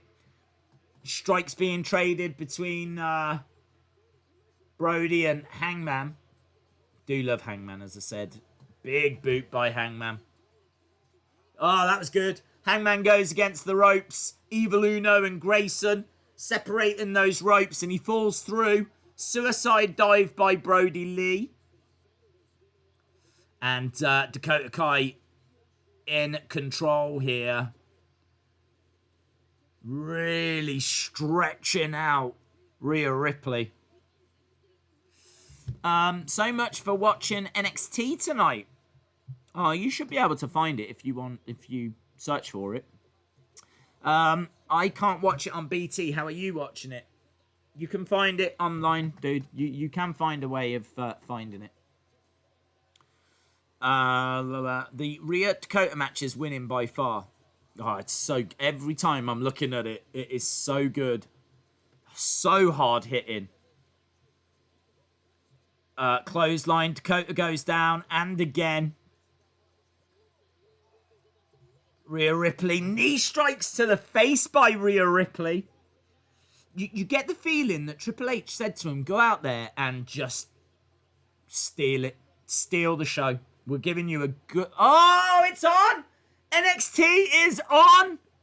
NXT is on BT Sport. Yes! They stopped being heel. Well, I just said that and it's gone on. Okay, it's back there. It's on. It is on. Guys, if UK friends, don't worry. BT Sport has got it. Flatliner. 1, 2. Shoulder up by Rhea Ripley. BT Sport, you absolute legends. Thank you for doing your job. Brody Lee is getting destroyed here. Ooh, moved out the way. Hangman almost clobbered Kenny. Brody pins Hangman though. Rhea Ripley looking for the clover. Look at that. Clover leaf applied by Rhea Ripley. Wonderful. Yeah, Dakota Kai screaming in pain here, but she has managed to get Rhea Ripley into the corner. So good, this match. Honestly, I would like to just sit and watch it without the distraction of like the AEW and just watch this on its own. Dakota Kai running around, big boot. Big boot and Rhea Ripley flops out. You've gone from being behind to now being ahead. Good opener. Pretty sure WWE can sue BT Sport for that. Very strange. Very strange. The first 15 minutes, not available. I love the fact this match is still going as well, by the way. They're giving this time. The Rhea Ripley shaking her head, staring at Dakota. Big forearm strike. Is that Mercedes Martinez? Mercedes Martinez out of nowhere. Big boot clobbers Rhea Ripley and Dakota Kai. Oh, lovely! 1, 2. Dakota Kai has managed to get past Rhea Ripley thanks to the help, outside interference of Mercedes Martinez. She's got a cut right on her chin, Rhea Ripley. You can see how hard hitting this was. Yeah, man. I mean, like, she is... Both of them are really selling how brutal that was.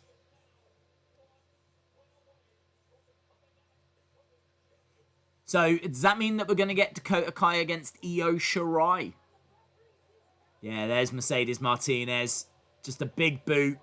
Right in the face. Right on the chin. That might be how Rhea Ripley gets the cut. DK? I think that move's they're calling it. She kind of throws Rhea up, and as Rhea's coming down, she throws her knee up and it smashes her in her face. Is she talking to us? Is she talking to me? What did she say? Oh, look at Rhea Ripley. Rhea Ripley's got blood coming down her nose. That must have been from that DK, and Mercedes Martinez is back. Mercedes Martinez is here. AEW at commercial break. They've been at commercial break for a little while, so... Boom, plants are down. That's a match that I want to see. Look at the blood. Look at the blood coming from Rhea Ripley. Mercedes Martinez has got a t-shirt that says, "Thou shalt not try me. Thou shalt not try me."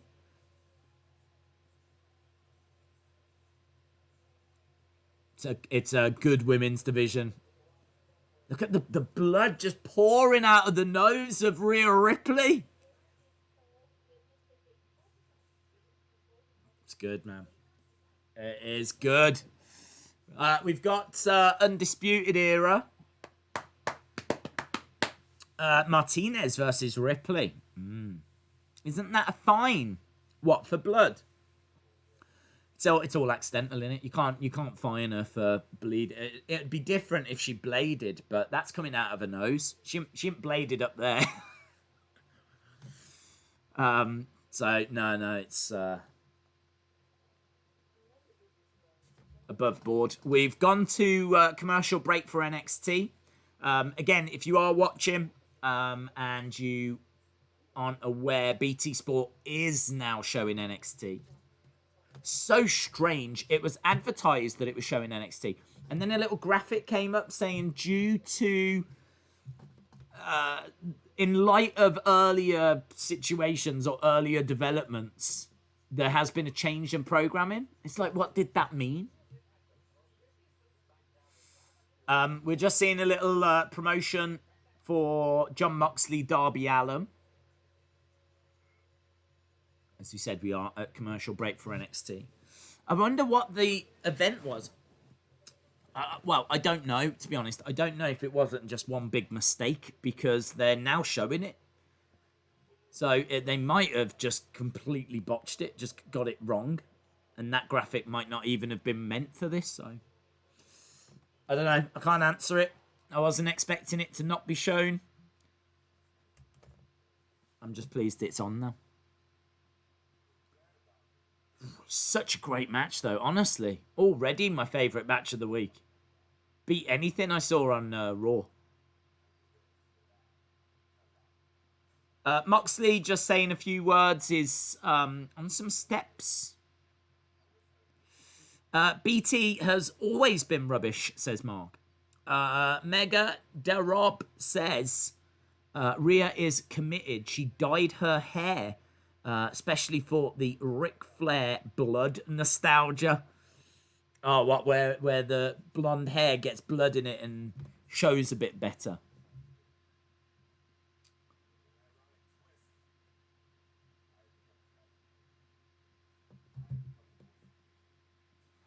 Jon Moxley says that in a strange twist, he has become the voice of reason now. He's become the advocate now. It's true. In many ways, it is true that he's no longer the outsider, is he? He is now the establishment. Maybe NXT was in quarantine and then they realised that it had a job to do. Maybe. The only recent event I can think of is in Beirut, but that shouldn't affect BT Sport. I honestly don't know. Jason Peace, shout out to you, my friend. Hope you are well. Do you have to watch AEW online? It's on Fight TV. It's like a subscription thing, though. I have to pay, like, was it $4.99 a month? Okay, earlier today we're seeing Pat talking to Shawn Michaels.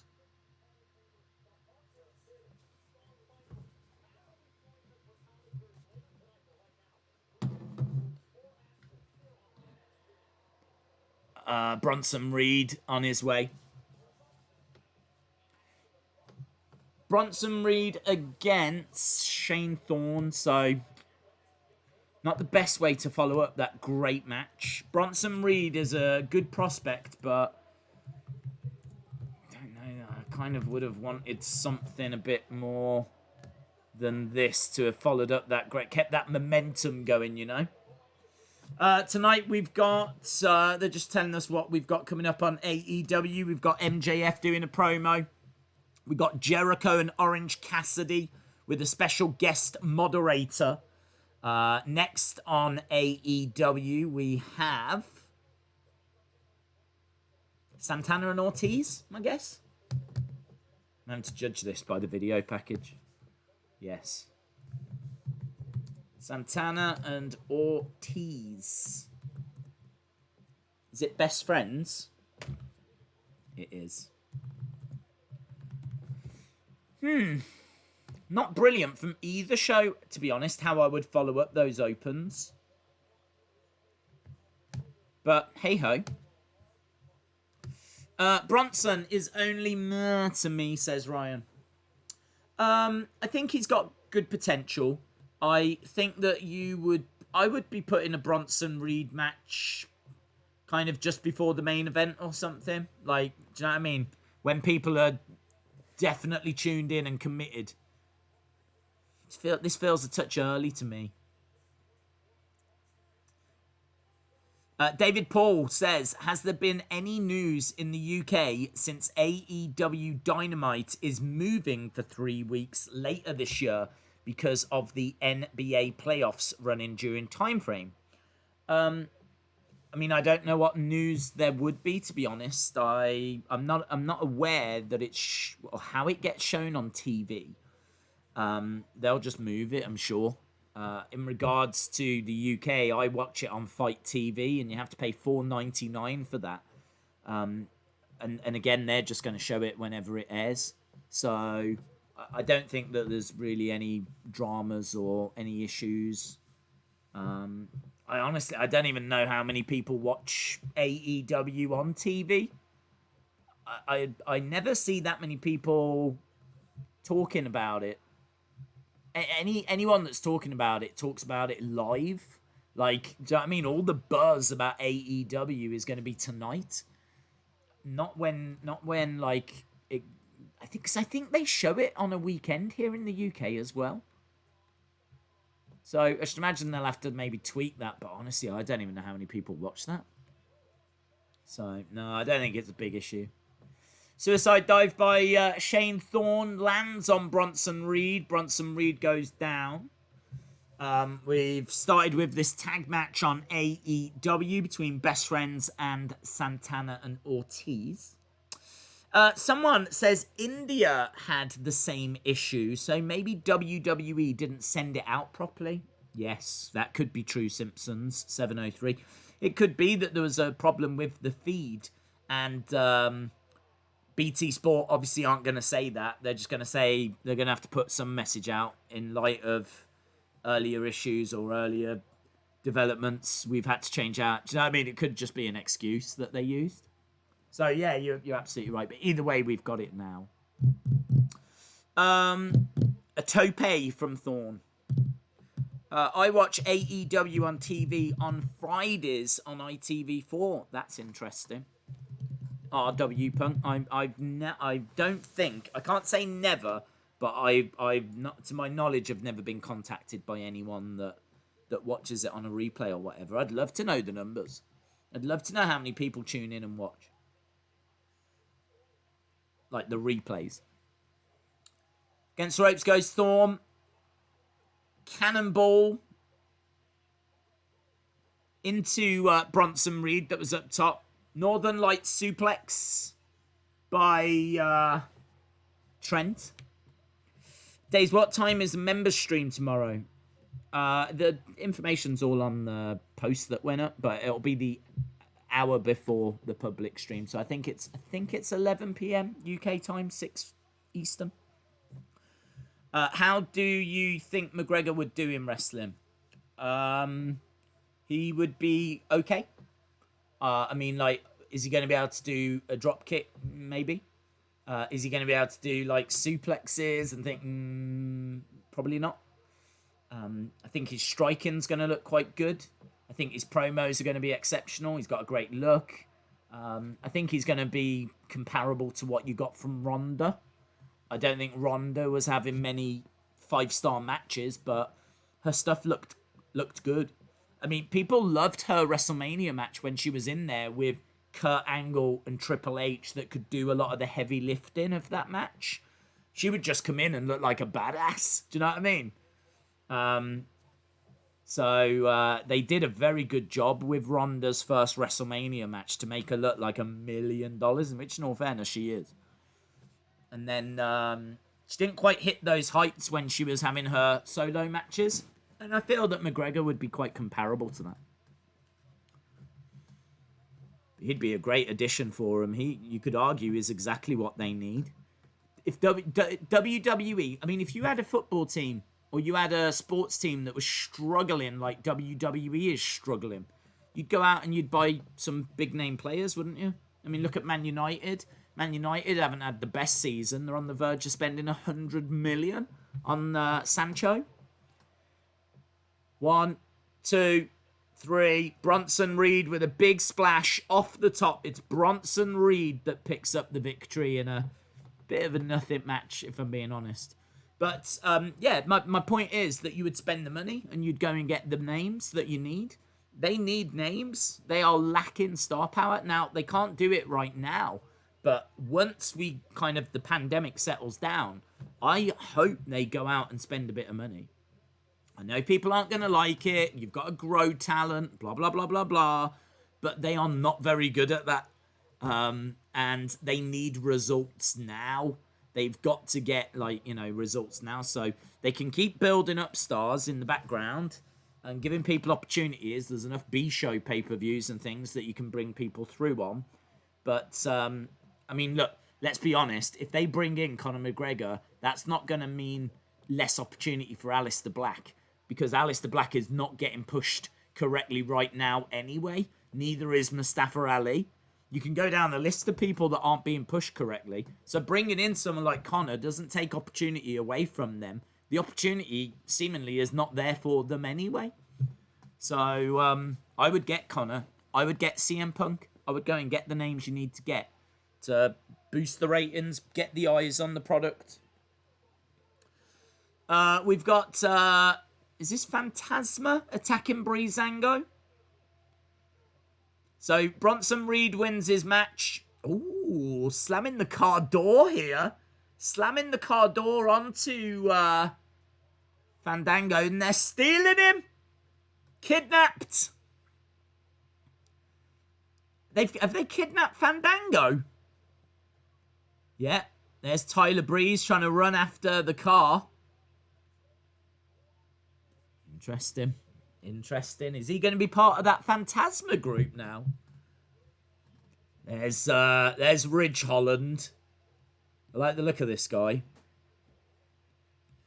Over on AEW, we're still underway with Santana and Ortiz against Best Friends. Just an advert on NXT right now for the triple threat match we got coming up later, which is going to be Oney Lorcan against Ridge Holland and Damian Priest. CM Punk for AEW.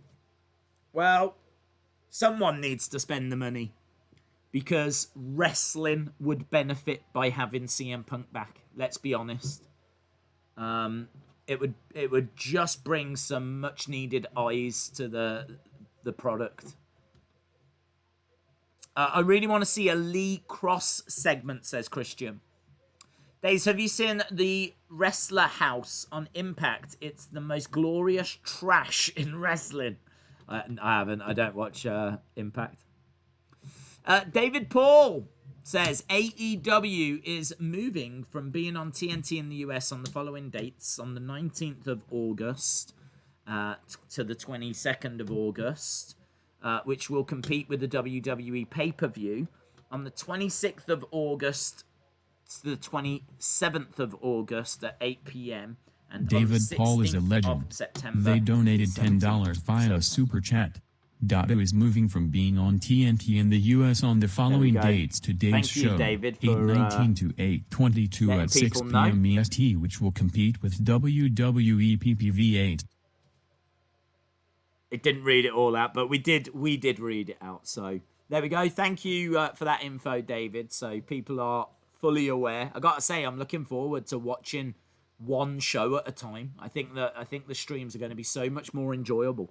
Like, I want to watch AEW without the distraction of NXT, and equally, I want to watch NXT without the distraction of AEW. So that's good. I'm looking forward to it. Backbreaker by Santana, 1. Just a 1 count. We are at commercial break for NXT. We're also nearly 40 minutes in, which is kind of crazy. If you think about all the... I kind of feel like so far, the biggest talking point has been the BT Sport drama, followed by the exceptional opening match on NXT. And AEW kind of hasn't hit its groove for me yet. There hasn't been anything that's really grabbed my attention. But they've still got some big things to come. You know, they've still got Orange Cassidy. They've still got the championship match. Big Swole, I think, is taking on a mystery opponent as well. So, yeah, they've still got big things to come. I'm so mad right now, says Heather. I called Walmart. They said they had 12 AEW figures. Took less than 20 minutes to get there. Went to the toy department and all have gone. Some jerk has probably bought them all for eBay. Jerry Smith, shout out to you. Okay, so Santana and Ortiz are in control of this match.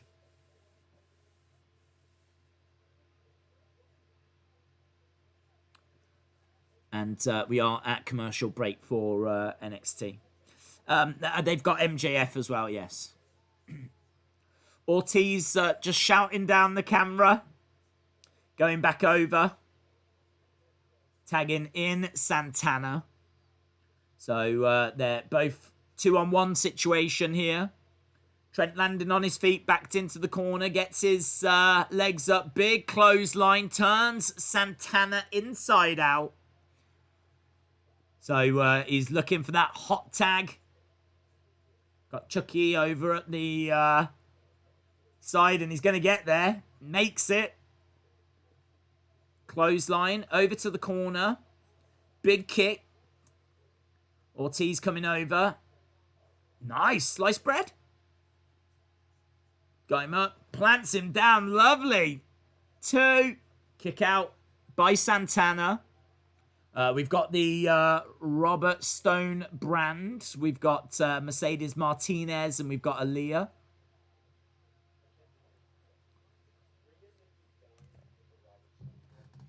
Clothesline missed by Ortiz. Best friend's doing well here.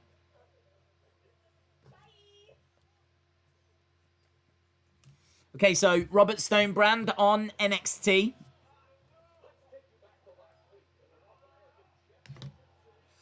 I want the AEW figures of Grilling JR and Starbucks Shivani. Bye! Yeah, that's what Aaliyah just said. I gotta tell you, this best friends Santana Ortiz match, I'm just waiting for it to end.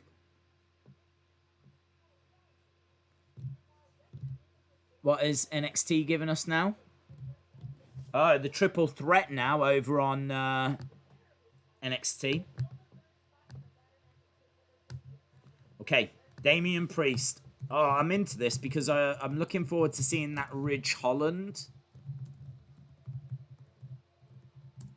Damian Priest versus Ridge Holland versus Oney Lorcan. Winner of this is going to go to NXT TakeOver 30.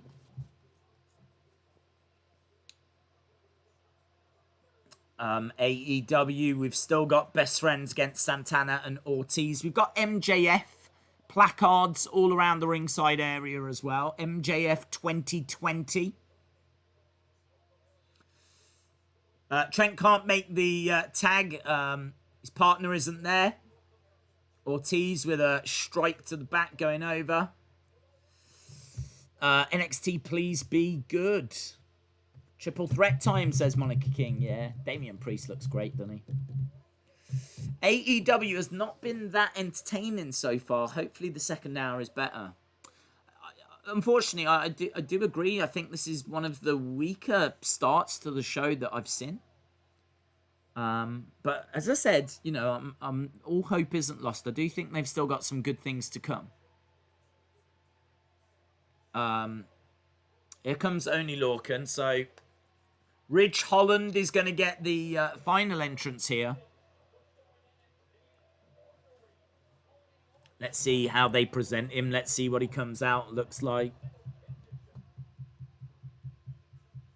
I would think they will have Damian Priest win this. I would think they would want Damian Priest at TakeOver. Might just be a bit too soon for Ridge Holland. And Oney Lorcan, I think, is there just to ensure it's a good match. He's just a really good in-ring talent, isn't he, Oney?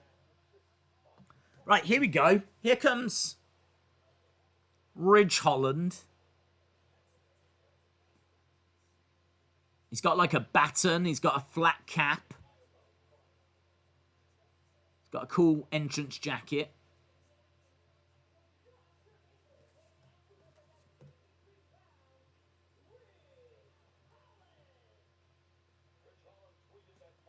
His ring attire looks like bricks. It's not how I would do his entrance. Music doesn't fit.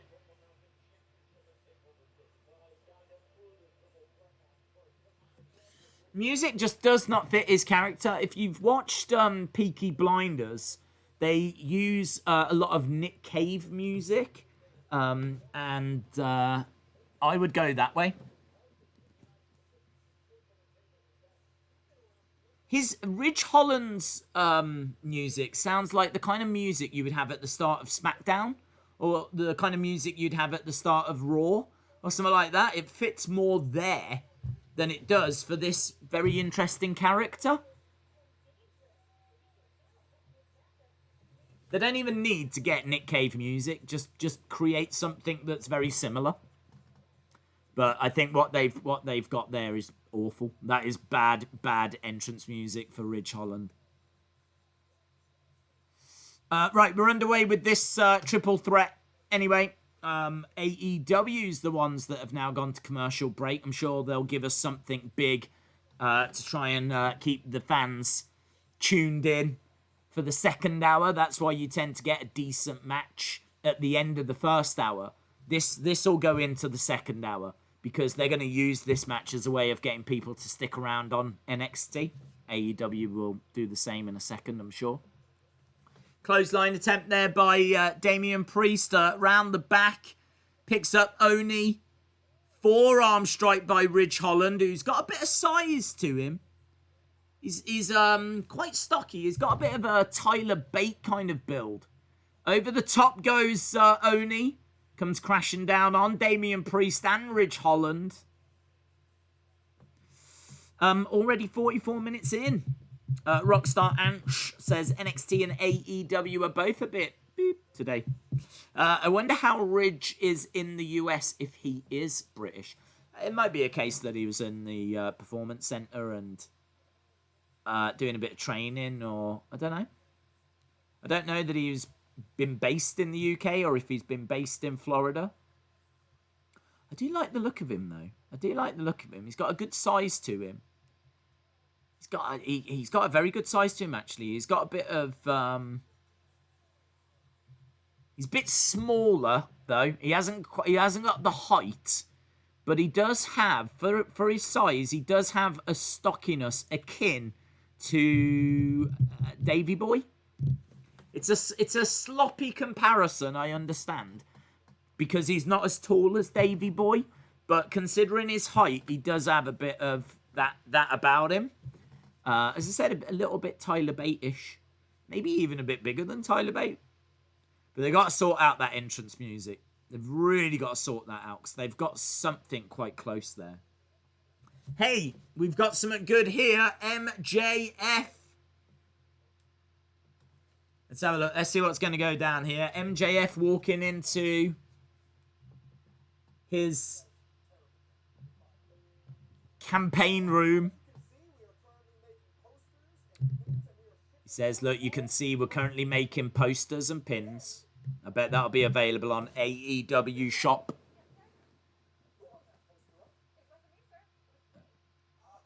The poster's a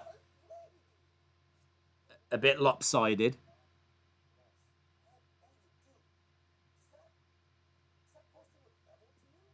MJF asking, does that poster look level?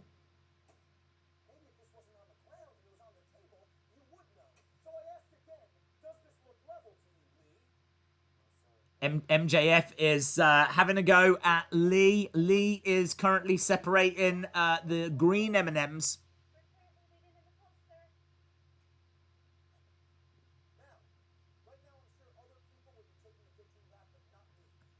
I don't really understand this because I do like it and I think it's cool and I think they can sell some MJF 2020 merch. But it's not a vote, is it?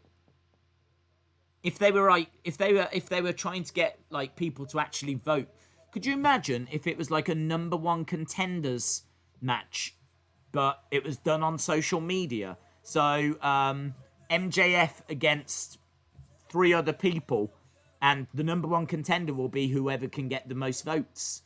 That would then make a lot more sense as to why he's campaigning and trying to win your support.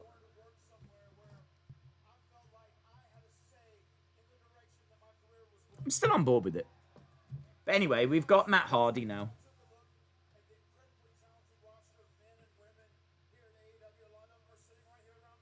Matt Hardy.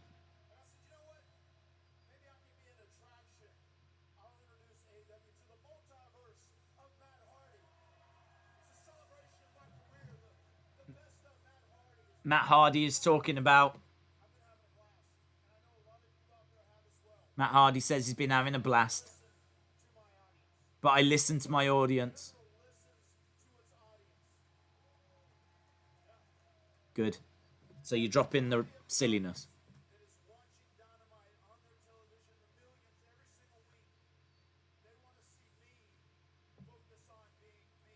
They want to see me focus on being me. This is true, man. I've got to agree. I do want to see Matt Hardy being Matt Hardy. I don't want to see 3,000-year-old Damascus.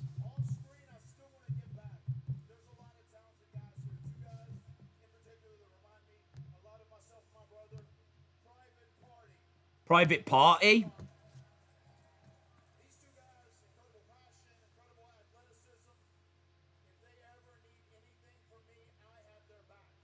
I like this from Matt Hardy. I'm not joking. This promo is the best thing Matt Hardy has done in AEW. I think he's been one of the worst things in 2020, Matt Hardy. I think him changing his clothes in ice boxes, changing his clothes underwater, teleporting around the arena. I think it was awful. Absolutely awful.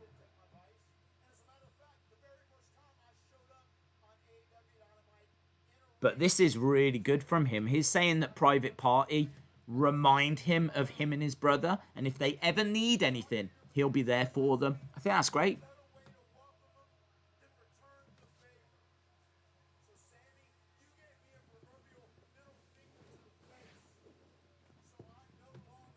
Sammy was under the ring.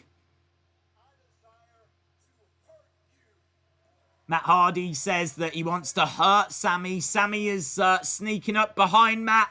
I think Matt sensed that he was there. Turns around and the two of them now trading blows.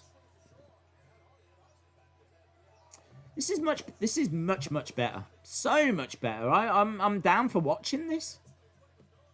This is Matt Hardy is a legend.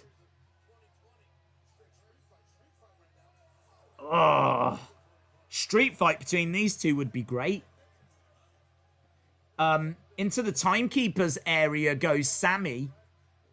Matt picks him up, slams him onto that table, onto that timekeeper's area. Matt Hardy looking underneath the ring right now. What's he getting? A table. We're back on NXT. We had been at commercial break, but we are back now. Ridge Holland in ring with Oney Lorcan and Damian Priest on the outside. Matt Hardy grabbing Sammy Guevara. He's managed to set a table up at the ringside area. I can't quite tell if they're going to pull the trigger on Ridge Holland or if it's going to be Damian Priest. For me, it's either Ridge Holland or Priest that's winning this. Holland 1, 2. Oney Lorcan makes the save. Chair strike from Sammy. Big strikes coming down by Sammy. It's Matt Hardy that's on the table. Sammy is on top of the entrance stage. What's he going to look to do? Splash, leg drop. Sammy. Ah. That's cool. It's like a 450. Just puts Matt Hardy through that table. Yeah, and there's quite a bit of blood there. There's quite a bit of blood. I think that's blood pack. That seems like a lot of blood quick.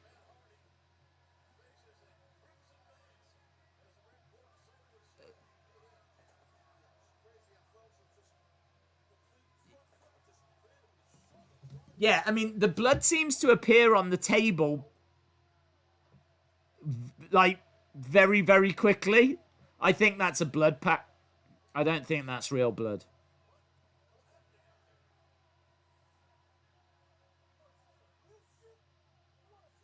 I would have liked for them to have put that over a little bit more. I would have liked for the commentators to have really sold the fact that there was a lot of blood there. I think we left it quite quick. Santana and Ortiz are trashing a car. I didn't catch whose car it was. Damian Priest looking to put away Oney Lorcan. Damian Priest, 1, 2, and it is Priest. So they haven't pulled the trigger on Ridge Holland. Wow, look at Priest. He's got a nasty swelling right here. He's got a massive lump on the side of his face.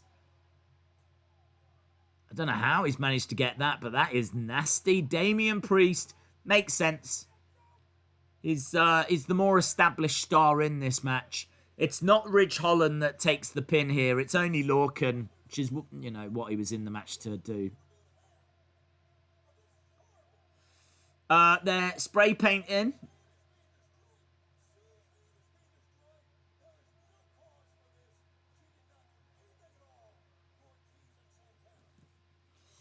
Priest gets it, yeah. The blood ruined it for me, says Ryan. They're ruining the best friend's car. Okay. I don't really care about that feud. Well, credit to AEW. I think it struggled tonight, but that Matt Hardy promo was the best thing I've seen Matt Hardy do in AEW, without a shadow of a doubt. Not even close. In fact, I couldn't even tell you what would be second.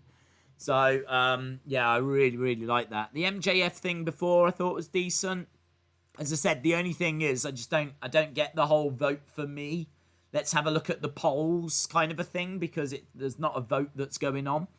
But I think they'll sell a lot of merch from it anyway. In regards to that match, it was all right. It was not Rhea Ripley standard, Rhea Ripley Dakota Kai standard for me, but I like the look of Ridge Holland. I think his look is amazing. You know what I'm going to say, they need to change the entrance music, but I think he's got a bright future. Bright future. Yeah, man, I think NXT's doing well. NXT's doing well. AEW, for me, is behind at the moment. We'll get your thoughts at the next commercial break. We'll do the halftime scores at the next commercial break. In fact, both shows just finishing before that halfway point, so looks like they're getting something started to try and convince people to stick around.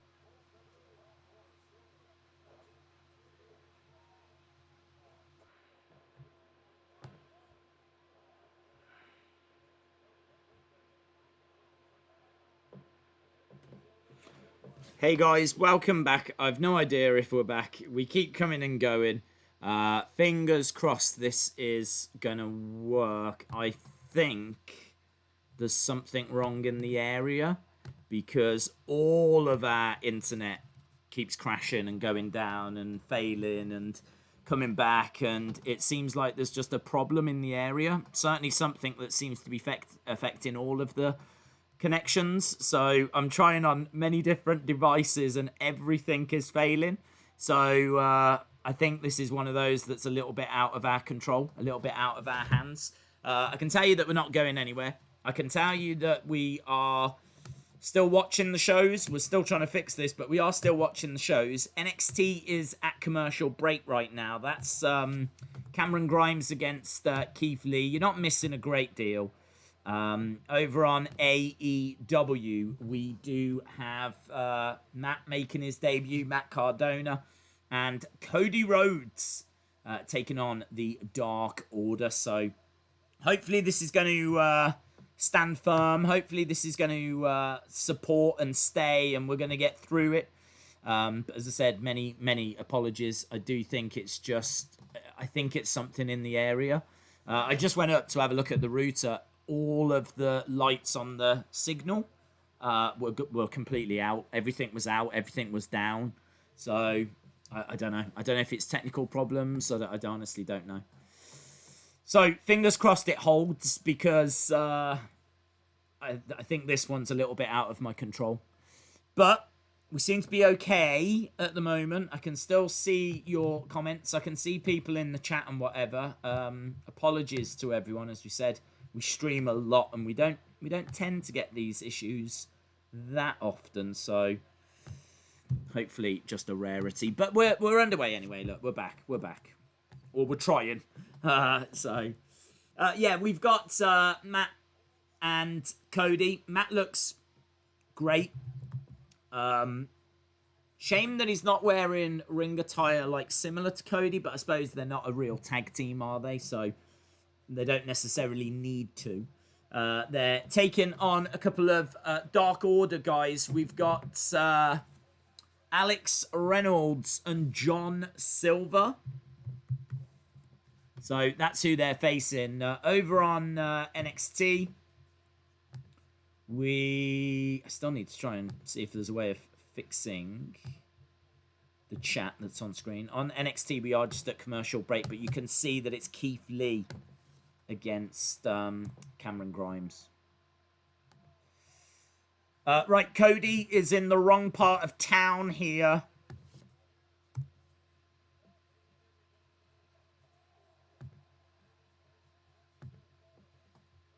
Going for the pin. Matt is desperate to get into the ring. Absolutely desperate to get in there.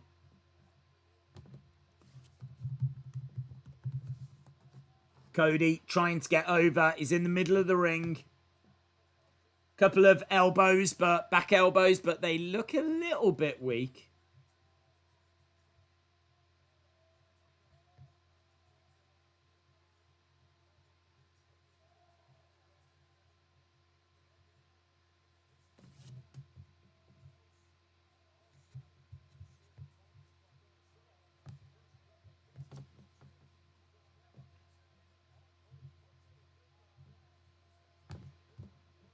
let's see if I can get back. I don't know if I can fix the chat or not. That's my big concern. Might have to just use the chat that's on screen. Big Boy Dally, shout out to you. People saying it's working now. Yeah, I'm trying. What I might do actually is if I can do it this way. I really want to get your chat on screen. I love having your thoughts on screen, so I really want to get that sorted.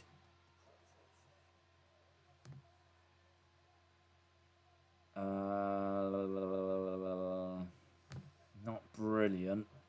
Not brilliant. Not quite what I wanted, but at least it's there. I can mess around with it.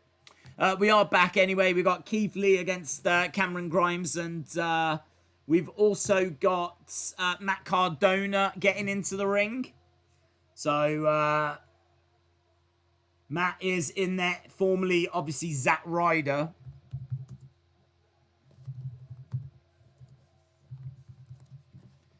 Backing up a little bit.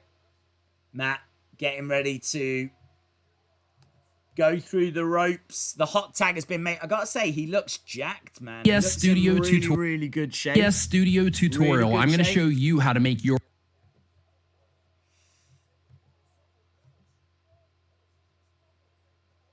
Double underhook. Sit down power bomb. No, couldn't get it.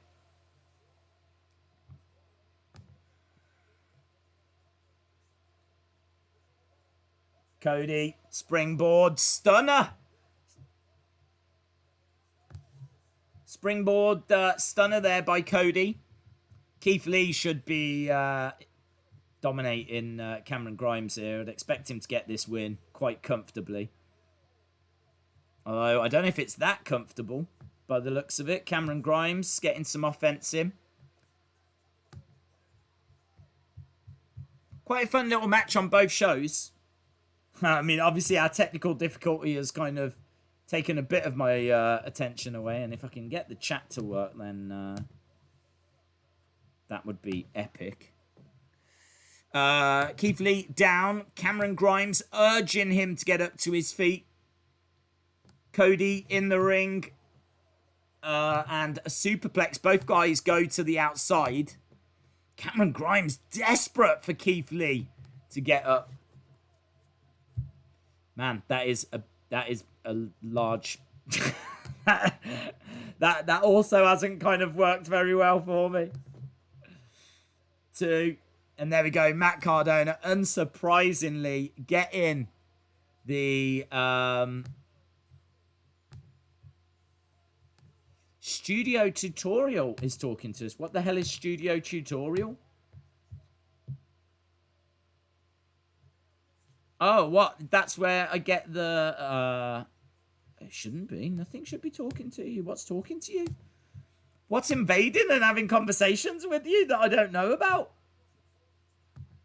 Oh, look at this. It's carnage. Hey, shout out to Studio Tutorial, though.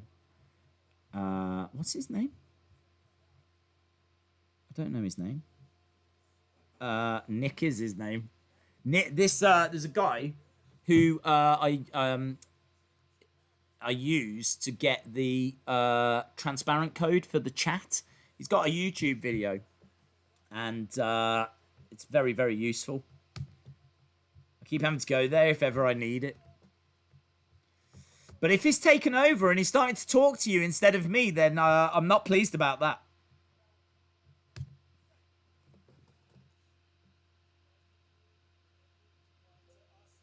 Over on AEW, we're just seeing the work that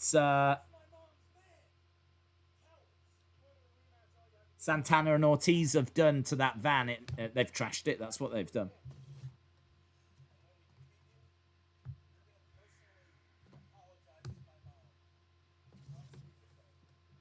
When we do beat you, you're going to personally apologize to my mom. Is it just me, right? Or is everything just so rushed? They've just trashed a car and they don't seem that upset about it. Certainly you didn't get like the reaction of them going and like pulling their hair. Instead, it's a promo just cut in front of it. I want it to be a bit slower. I kind of feel like everything is just so rushed. Like, do you know what I mean? Like, we could have come back to that at the end of the show where best friends see the car, and then next week they could do a promo in front. Instead, it's all so bang, bang, bang. We've got to get moving with these things, burn through things so fast. As I said before, I kind of feel like the commentators really needed to put over that. I mean, like, Matt Hardy has been busted open, so that should be a big talking point. Instead, no, quick. Let's point it out. Let's move on. We've got to get backstage now because we're trashing a car backstage, and we need to move on from that because now we've got something else coming up, and it's slow down, shall we? Nothing's going to land if you're going to do everything so fast. Over on NXT, we've got a female voice talking to Keith Lee, which I'm guessing is Scarlett. Lights have gone out. There's Carrion. Carrion says, I guess we're going to do this the hard way.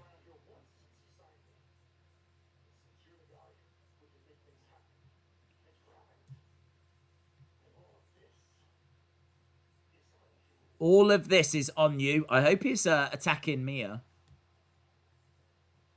Oh, he's attacked someone. It wasn't Mia.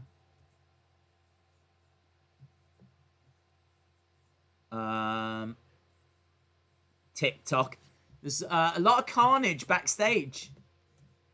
Karrion Kross seems to have destroyed the backstage area. There's people slumped everywhere.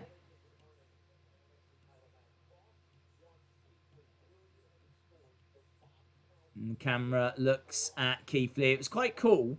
I mean, surely he's got to go after Mia Yim.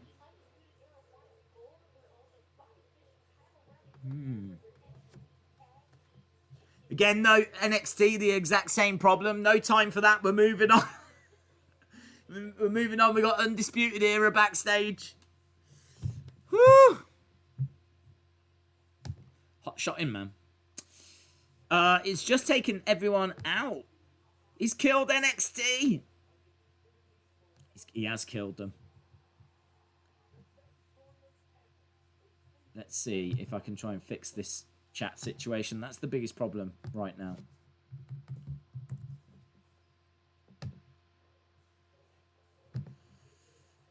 That's a bit better. Here we go. Look, we're getting somewhere.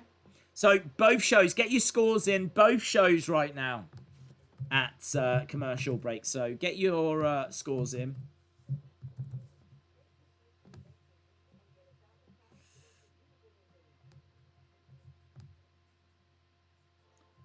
Orange Cassidy.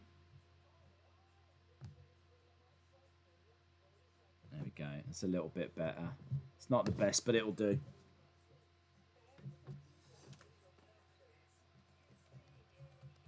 So, again, this is presidential themed. We've got, like, Canada. Flag, Canadian flag. We got the Stars and Stripes. We got two plinths. There's going to be a debate between Jericho and Orange Cassidy. We've obviously got a moderator. It's known who that is. This information leaked last week. So Eric Bischoff making his way out. My God!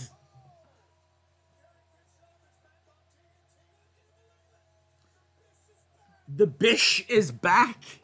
The Bish is back.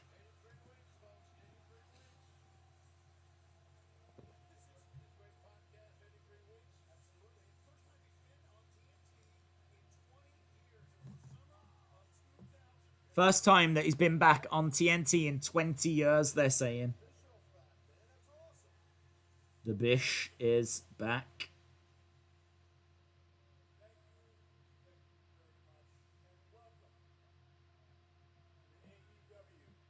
Might be worth having him as like a GM. Do you know what I mean? Take the power away from the Young Bucks, and everyone knows they're vice presidents, whatever, but you could put Eric Bischoff in position as the voice. It's in his contract that it's Bischoff that has final say. Might be quite interesting.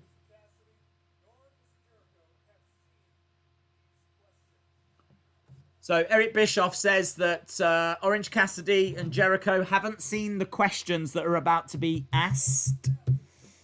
You can see all the scores on screen. Orange Cassidy making his way out. We've got 40 minutes left, that's all. So Orange Cassidy comes out. I think he wanted a fist bump, and Eric Bischoff put his hand out, and they kind of did this awkward little something. AEW, do not sign Bischoff. I'd be all right with it, actually. I mean, not that he really has final say. I'm not saying that. I'm just saying, have him as an on-screen character and tell the fans that he's got final say. And then use him like NXT uses Regal. Don't have it so you see him every week. Just once in a while. When needed. When things are getting so out of control, it needs someone to put their foot down. We've got EO versus Dakota Kai. That's obviously TakeOver 30. Dexter Lumis, Damian Priest, Bronson Reed are the three that are in that ladder match for TakeOver 30 as well. And Keith Lee, Karrion Kross, sure to be made. Metallica.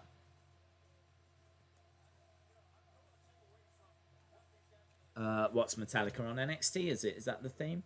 Oh, hello. We've got Regal. What's Regal got to say?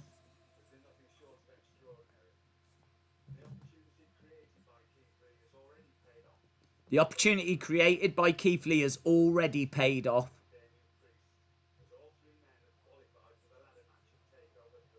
Yeah. However, Lumis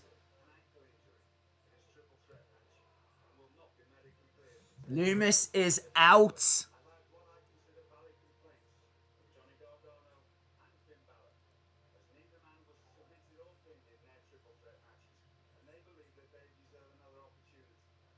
Okay. In 2 weeks.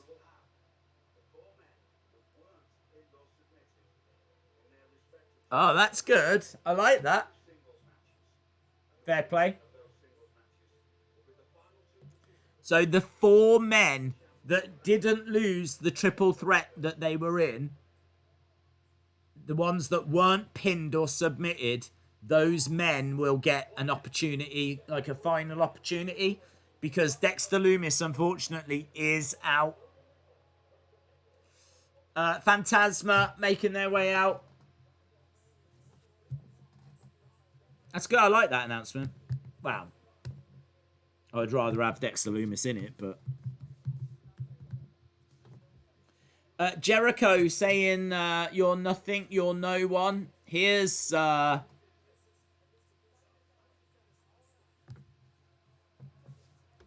Fandango.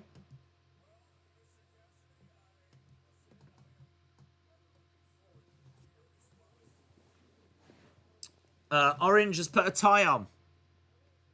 He has.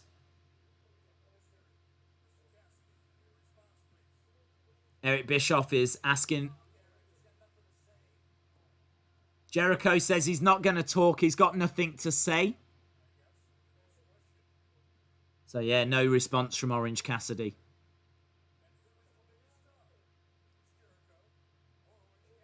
This is very strange. It's...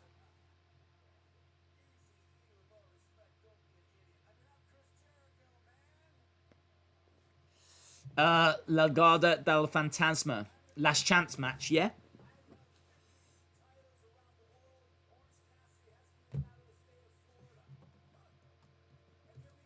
So, Jericho says, I've held 50 titles all around the world, and Orange Cassidy has never even left Florida.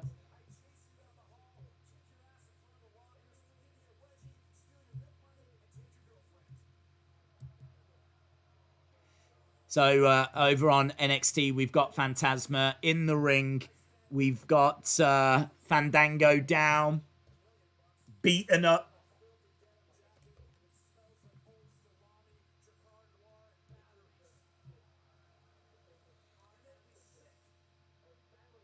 There's a little smirk on the face of Orange Cassidy. I think a couple of the things Jericho's saying is making him corpse a little. I wish Cassidy was a bit more serious. He's good when he... When the bell sounds, you know, at first he'll fire in his little kicks, but when the match is going, he goes.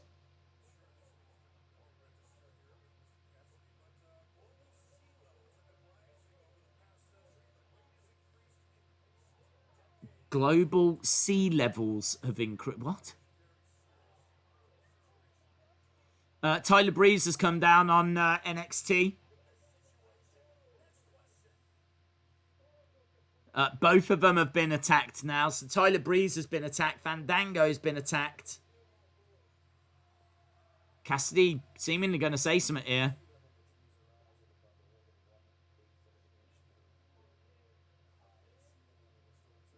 Orange Cassidy is actually talking about the sea levels. He's talking about flooding in coastal communities. This is wrestling. This is wrestling.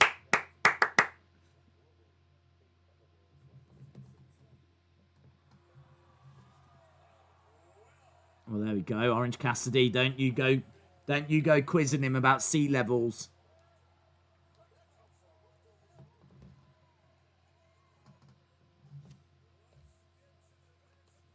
Very strange. I'm not a big fan of Phantasma. Days, your AEW stream is a bit behind. Orange Cassidy dream match, Big Cass versus Orange Cass, says Gavin E. Okay, well, we are done with...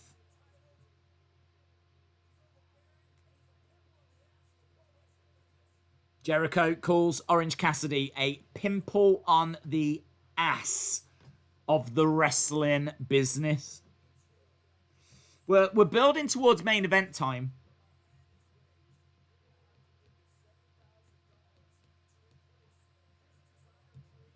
Jericho says, you're going to have to give me $7,000 to replace this designer jacket, this designer creation. Is this, I mean, this isn't making me more desperate to see these two in a match.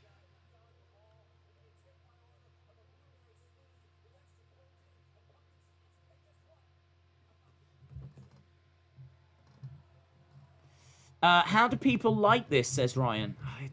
Cassidy just stole the show, says Brent. I've got to be honest, I'm not feeling it. I'm not feeling it.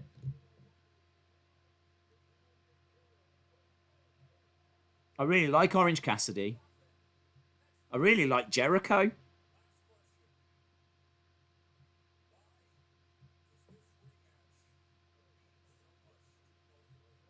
Well, this is an interesting question, at least. Why does this rematch mean so much?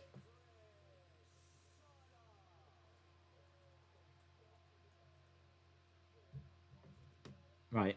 Orange Cassidy says, tells Chris to shut up. This is better.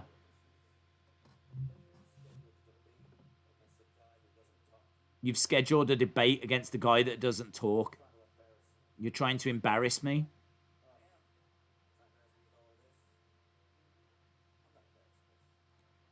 Orange says, I'm not embarrassed by this. I do care about next week. I care about that match. It's the biggest match of my life. It's also the biggest match of your life.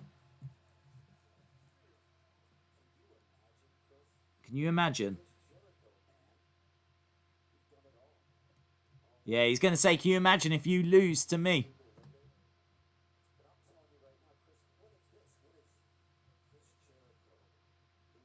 Yeah. What if Chris Jericho loses?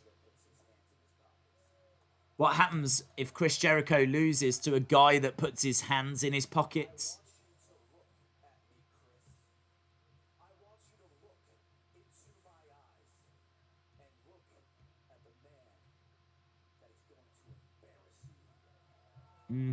Good from Cassidy, this.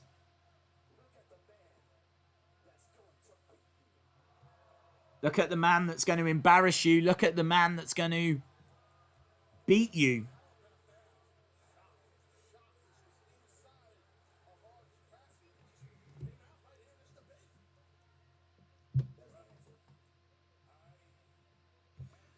I gotta say, I think we took a long way round. I think we went quite a long way round to get to where we needed to get to, but I think they got there.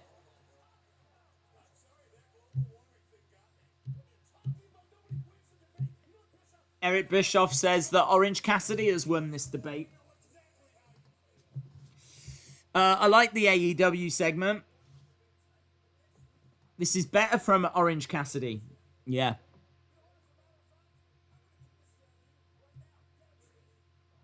Jake Hager charges over and starts attacking Orange Cassidy. So Jake Hager unloading on Orange Cassidy right now.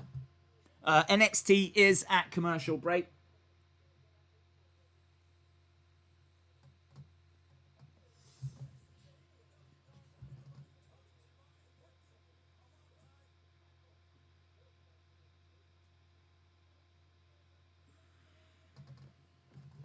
I really want to give AEW the win, but I can't.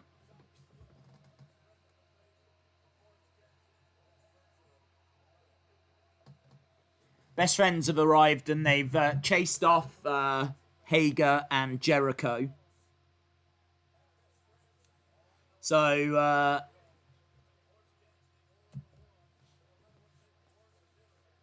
it's alright. That was a slow burn, but Orange promo was fire, says Esteban. Great promo by Cassidy, says Monica. Good promo, but a bad segment, says Ryan. Great promo by Orange Cassidy, says Chalmers.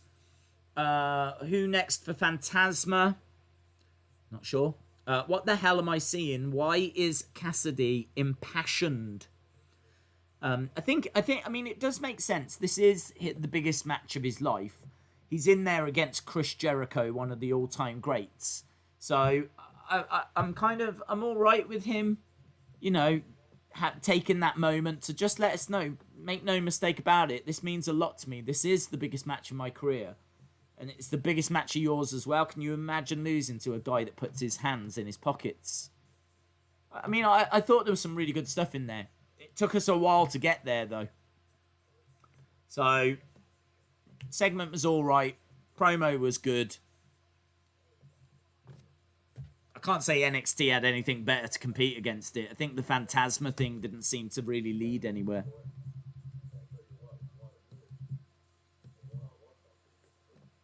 So we got Bronson, Reed, and Damian Priest in the parking lot. Damian Priest says, "I'll see you soon." So they are giving Bronson Reed a bit of an opportunity here.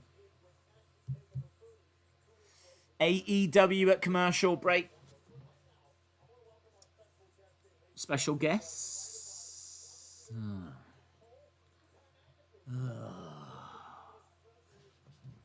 No Pants Pat is here.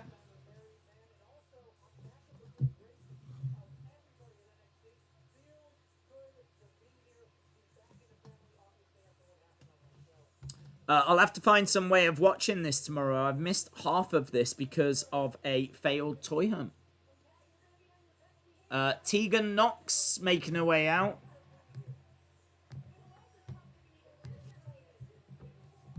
I didn't see Tegan Knox advertised earlier, so I'm not sure who she's facing.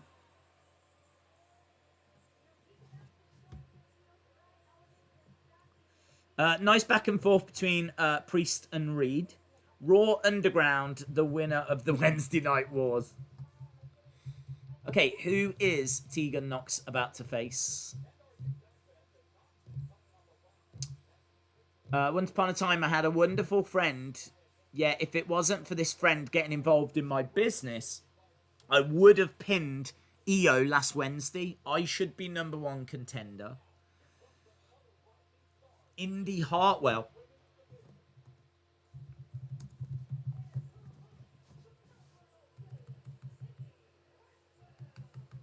Okay, Indy Hartwell making her way down. So our main event on NXT tonight is going to be the tag title match. We've got Britt Baker, who's wearing a Bulls t-shirt. She called herself the Michael Jordan, didn't she, the other week?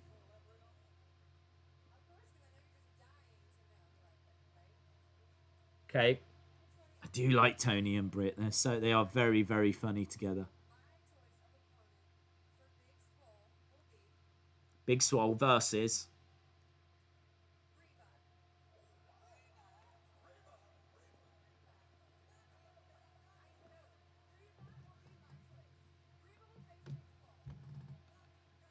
Reba's gonna face.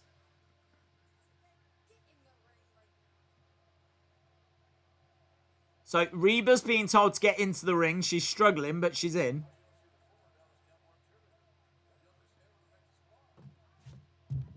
Okay, what's this about?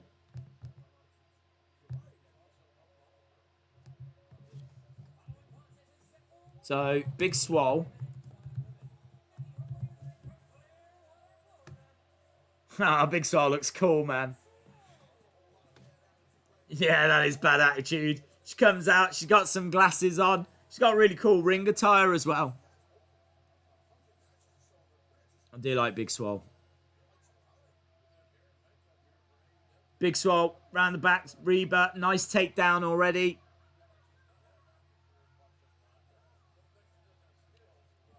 I've got to say, of the two women's matches on right now, AEW has got my attention more. Raw, we saw Pat Beck. NXT, we see Pat McAfee. What's going to be for SmackDown? Postman Pat.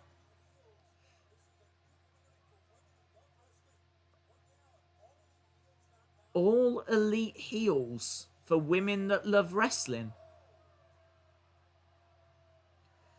Face first goes Big Swole. Reba getting a little bit of offense in, but I don't think this match is going to be on for long. Big Swole. Reba looks surprised. Yeah, she did. Jobber match. Britt has a megaphone, so I don't know.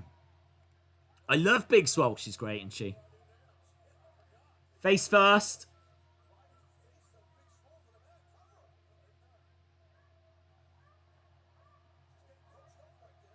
She is being told to go up top. She's up top. She's looking for a moonsault. No, she's coming back down. Oh! She caught Big Swole with her face. Yeah, that didn't go well. Big Swole with the pin. Big Swole wins.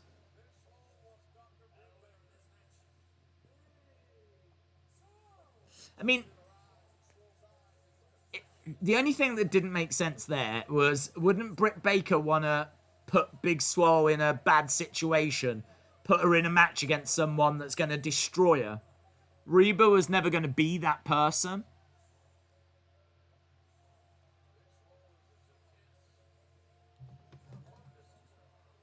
There we go. Big Swole has won. Tegan Nox has won as well. Britt Baker, looking down the camera, pushes it away. Great. Do love Britt Baker. I didn't really think she was all that when she was a face, but as a heel, I think she's been excellent. Next week, we got Cody against Scorpio Sky, TNT Championship match. We've also got Jericho against Orange Cassidy, $7,000 obligation match. Omega and Hangman taking on Jurassic Express. It's Tag Team Appreciation Night next week. Dark Order against Young Bucks. We've also got Rock and Roll Express, Tully Blanchard and Arn Anderson. Tag Team Appreciation Night. And we've got AEW World Championship match coming up next. Right. Moxley versus Darby Allin. How long is this stream on for? I don't know. I mean, the shows are on for another 20 minutes, and then we tend to stick around for a good 15, 30 minutes after. I don't know. We don't really plan it, to be honest. Imperium versus Undisputed Era. Can Pat get off at television audio systems? Well, it's not a problem for me. I have to have it turned down. So I hope you enjoyed his commentary. Days, it's McAfee, not McCarthy. It's whatever I say it is. I have got no respect for the guy. So it's Pat McAfee to me. Any chance Darby could win? Cassidy is definitely beaten Jericho. Any chance Darby could win? I don't think so, dude. No, the build hasn't been that big for this, has it? So, Moxley versus Darby Allin in a Raw Underground match. Days, who is someone you would put in the AEW Hall of Fame? Oh, I answered that. Jericho, first champion. I mean, it's very obvious and very easy, isn't it? I find Tegan Nox unlikable. I don't unlike her. She just hasn't really done anything to stand out yet. She's a great talent. She was great on the UK indie scene as Nixon Newell, but obviously she went over to WWE. She got a injury on a knee, came back from that straight away, got an injury on another knee. She's been back now, I want to say, for a good 10 months or so, and just haven't seen a great deal from her, to be honest. Don't know. We'll have to wait and see. I think she's definitely got potential to be a champion. And maybe they'll pull the trigger on that. But yeah, I have to agree, she's not someone that's setting the world on fire at the moment. Both shows are at commercial break at the moment. But we know what we've got coming up. Moxley against Darby Allin. I really don't think Darby Allin's going to get the win here, but I think it'd be great if he did. I do like Darby Allin. So Darby Allin making his way out, and over on NXT we've got a championship match there as well. Imperium versus Undisputed Era. Days, what has Cross done on NXT? Not much is the answer. I'm not a massive Karrion Kross fan. I've changed Darby. Days, you need to check out Tegan Nox, Io Shirai. I do actually, yes. Sky's promo is about how he's the only wrestler to pin Jericho besides Moxley, and he wants a title shot. AEW main event time it is. Should be good. Next week we've got Kushida against question mark versus Cameron Grimes. I hope Kushida wins that.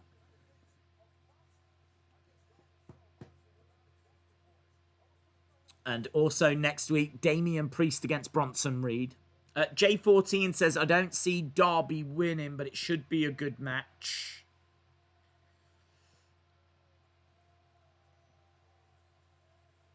Here is Moxley. Coming from the stands. Kushida versus Grimes versus question mark, yep. Volta's I'm calling it that Volta's gonna get involved.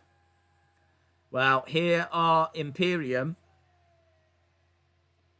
I can't quite tell how Adam Cole and Pat McAfee's gonna go. I kind of feel like, is Adam Cole gonna attack Pat McAfee whilst he's on commentary or something? I feel like that's gonna be a thing.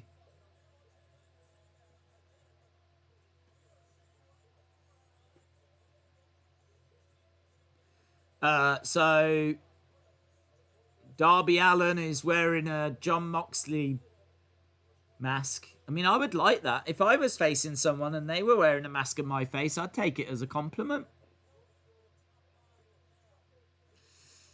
I've already sport it. I think the mystery man is going to be Pete Dunne. That'd be awesome. Cross versus Danny Burch next week. Darby Allin staring at Moxley with a little Moxley mask. I mean, it is literally just a black and white piece of paper that's been printed and cut out. He's getting into the mind of Jon Moxley. Wouldn't it get into his mind more if that was... if I was Darby Allin and I was going to do that, wouldn't you print out a picture of Renee Young instead? I would. I would be there with a picture of Renee Young, and then actually I'd probably take it off and have a look at it, and then give it a little kiss. I'd make out with it. Telling you, that's going to get into his head more. Undisputed Era have come down, all 4 of them. So, Roderick Strong and Adam Cole Bay, they're all here. I can tell you that that mask has been ripped up, guys. Breaking news, it's been ripped up. Maybe Darby will win, says Sonny Wolf. Well, let's wait and see. We got 14 minutes. Could be Ciampa. I know what you did this summer. 30 minutes till Insiders. What show should I watch for the rest without flipping channels back and forth? Whichever you think is going to suit you better. If you're a Moxley Darby Allin fan, then go that way. If you're an Undisputed Era fan, then go NXT.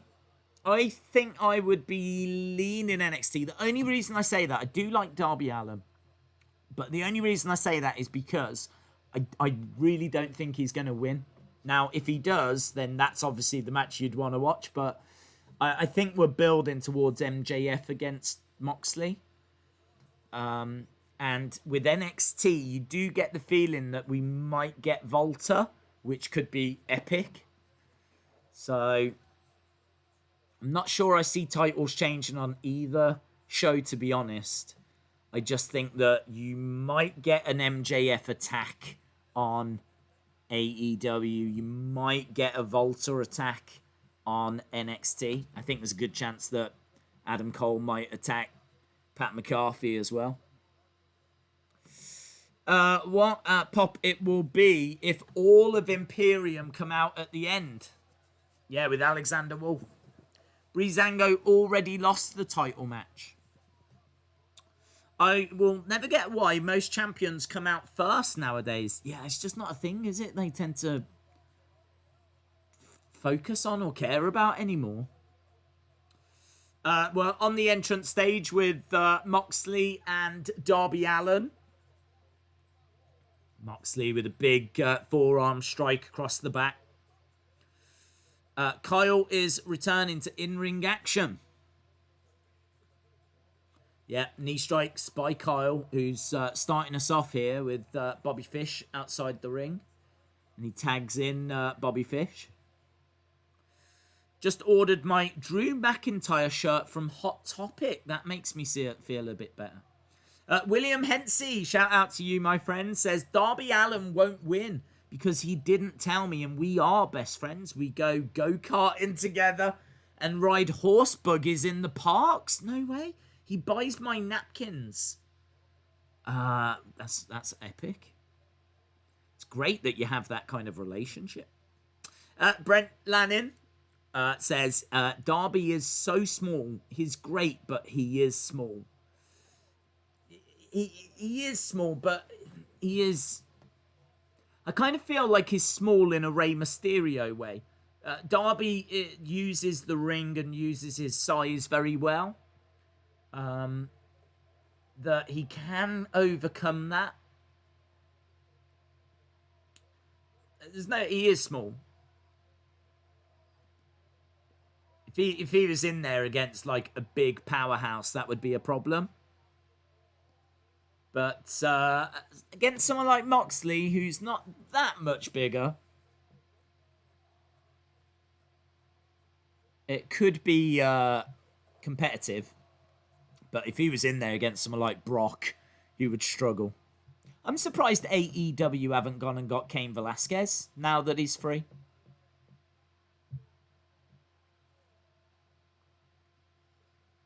the only problem with Cain Velasquez is that he doesn't look all that, does he? Do you know what I mean? He's not like ripped to shreds. He's legit a former UFC heavyweight champion, but he's maybe not got the impressive look they would be looking for. He's certainly no Brock Lesnar when it comes to his looks. Nice tag team work by Undisputed Era. Let's go. Undisputed Era says John. Wardlow might attack Moxley and Darby. Esteban says Darby is small, but is very quick. I think Darby is small in a Dominic Mysterio way. Is Dominic Mysterio small anymore, though? Or do you mean 2000 and... Oh, he's calling over. Early 2000 Dominic Mysterio.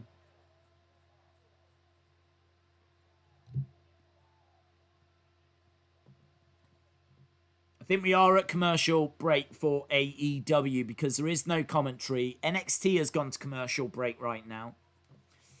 Pat McAfee's going to join Imperium. Are you getting UFC 4? Not sure.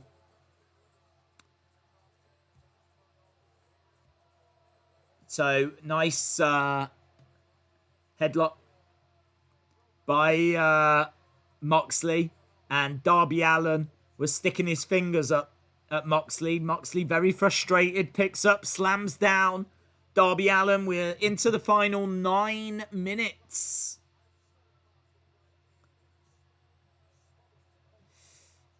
Ryan says Pat's doing great things on commentary. Has WWE confirmed that SummerSlam will be on a beach or a boat? They haven't confirmed anything, but rumours are it's going to be in the northeast outside. So I don't think there's a crowd. I think they were trying to get a crowd, but I don't think there'll be a crowd. Darby hurling Moxley against the ropes. Darby going across, kind of suicide dive into Moxley. The two of them spill out the ring. Days, Beth is getting mad at Pat McAfee. Okay. Tonight's been interesting, says Jada. I don't know why, but I have this made-up chant in my head. Bobby, Bobby Fish, Bobby, Bobby Fish, nah, nah, nah, nah, nah. I mean, without knowing what that song goes like, I'm not doing it any justice.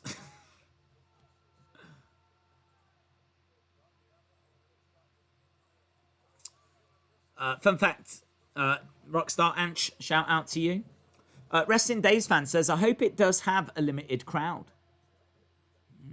You don't want to put people at risk, though, and coronavirus seems to be on the increase, doesn't it? I mean, it is a bit strange that there was no crowd at the Performance Center, and now that coronavirus is at its worst point in the US, they're still sticking with having a crowd. It might be because this is the new normal kind of a thing, you know. Darby comes crashing down onto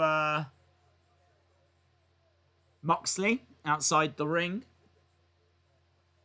It just clicked that Dominic is a second-generation superstar. Springboard by... I think, was he looking for a springboard back elbow? He didn't get it, though. Moxley grabbing Darby. They've only got 6 minutes here. I don't feel like either match... Nice, code red. Kick out. I don't feel like either match is being given enough time. Nice code red by...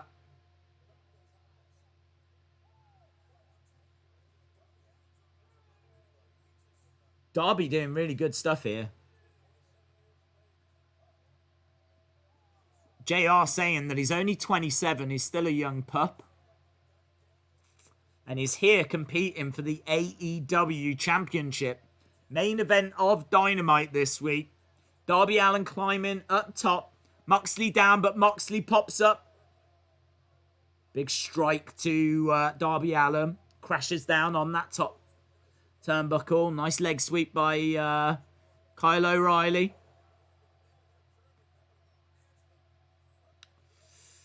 PA has live indie wrestling since July with live crowds. Nicholas says, please push Shane Thorne. Okay, both guys are down on AEW. Kicked by Kyle O'Reilly, and Eichner goes out the ring. Bartel. Ugh. Here's MJF. Thought that we would see him. So MJF getting involved. Pat McAfee versus Adam Cole at TakeOver. Yes. Who is winning the ratings? AEW will win the ratings. I don't think they'll win my rating, but they'll win the TV rating. Darby Allin going up, looking for the coffin drop. Connects. Moxley, 1, 2. Shoulder up. Over to the ropes. Ugh, comes crashing down, I tell you. Might get new champs here. Heel hook being applied by Kyle O'Reilly. Are they saying that Eichner getting up? Springboard moonsault. We've got blood. Blood on the face of Moxley, who's a little bit wobbly on his feet. Darby Allin. Big right hands. Backed into the corner. Darby Allin jumps over the top. Kick to the midsection. Round the back. Has he got caught? No, it's a stunner. Oh, headbutt. Nasty headbutt there by Darby Allin. And Moxley goes down.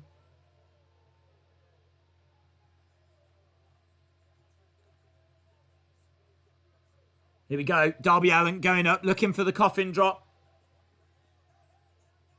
And gets caught. Gets caught by Moxley. He's going to try and put him to sleep here.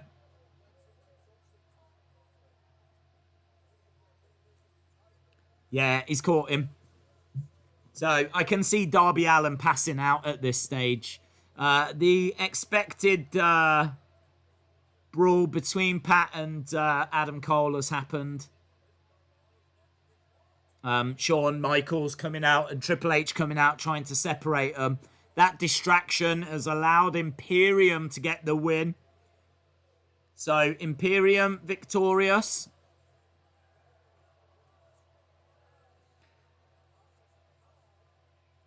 And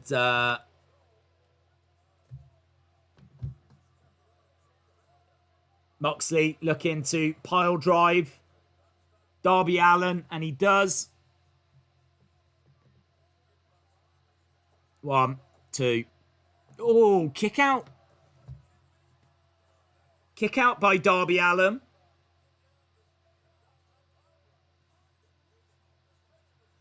Moxley doing circles right now. He's still got blood all down his face. He's going over to the corner. He got walloped with the belt by MJF. He's very frustrated. You feel like he should be able to put him away now. But he's really putting over how tough Darby Allin is. That should be it. 1, 2, 3. There we go. So Moxley really putting over how tough Darby Allin is. Having to overcome an attack by MJF, but I don't think that result really was in doubt. MJF a little bit frustrated backstage. I think it was going to be easier for him to get that belt from Darby than it would be to get the belt from Jon Moxley. So Moxley just saying a few words to Darby Allin. I think a few words of respect. He's also dripping blood all over him. There we go. Boom.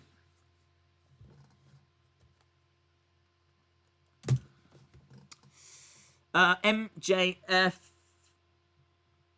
Have there been any female matches on NXT or AEW? Yes. Who were the winners? Big Swole beat Reba.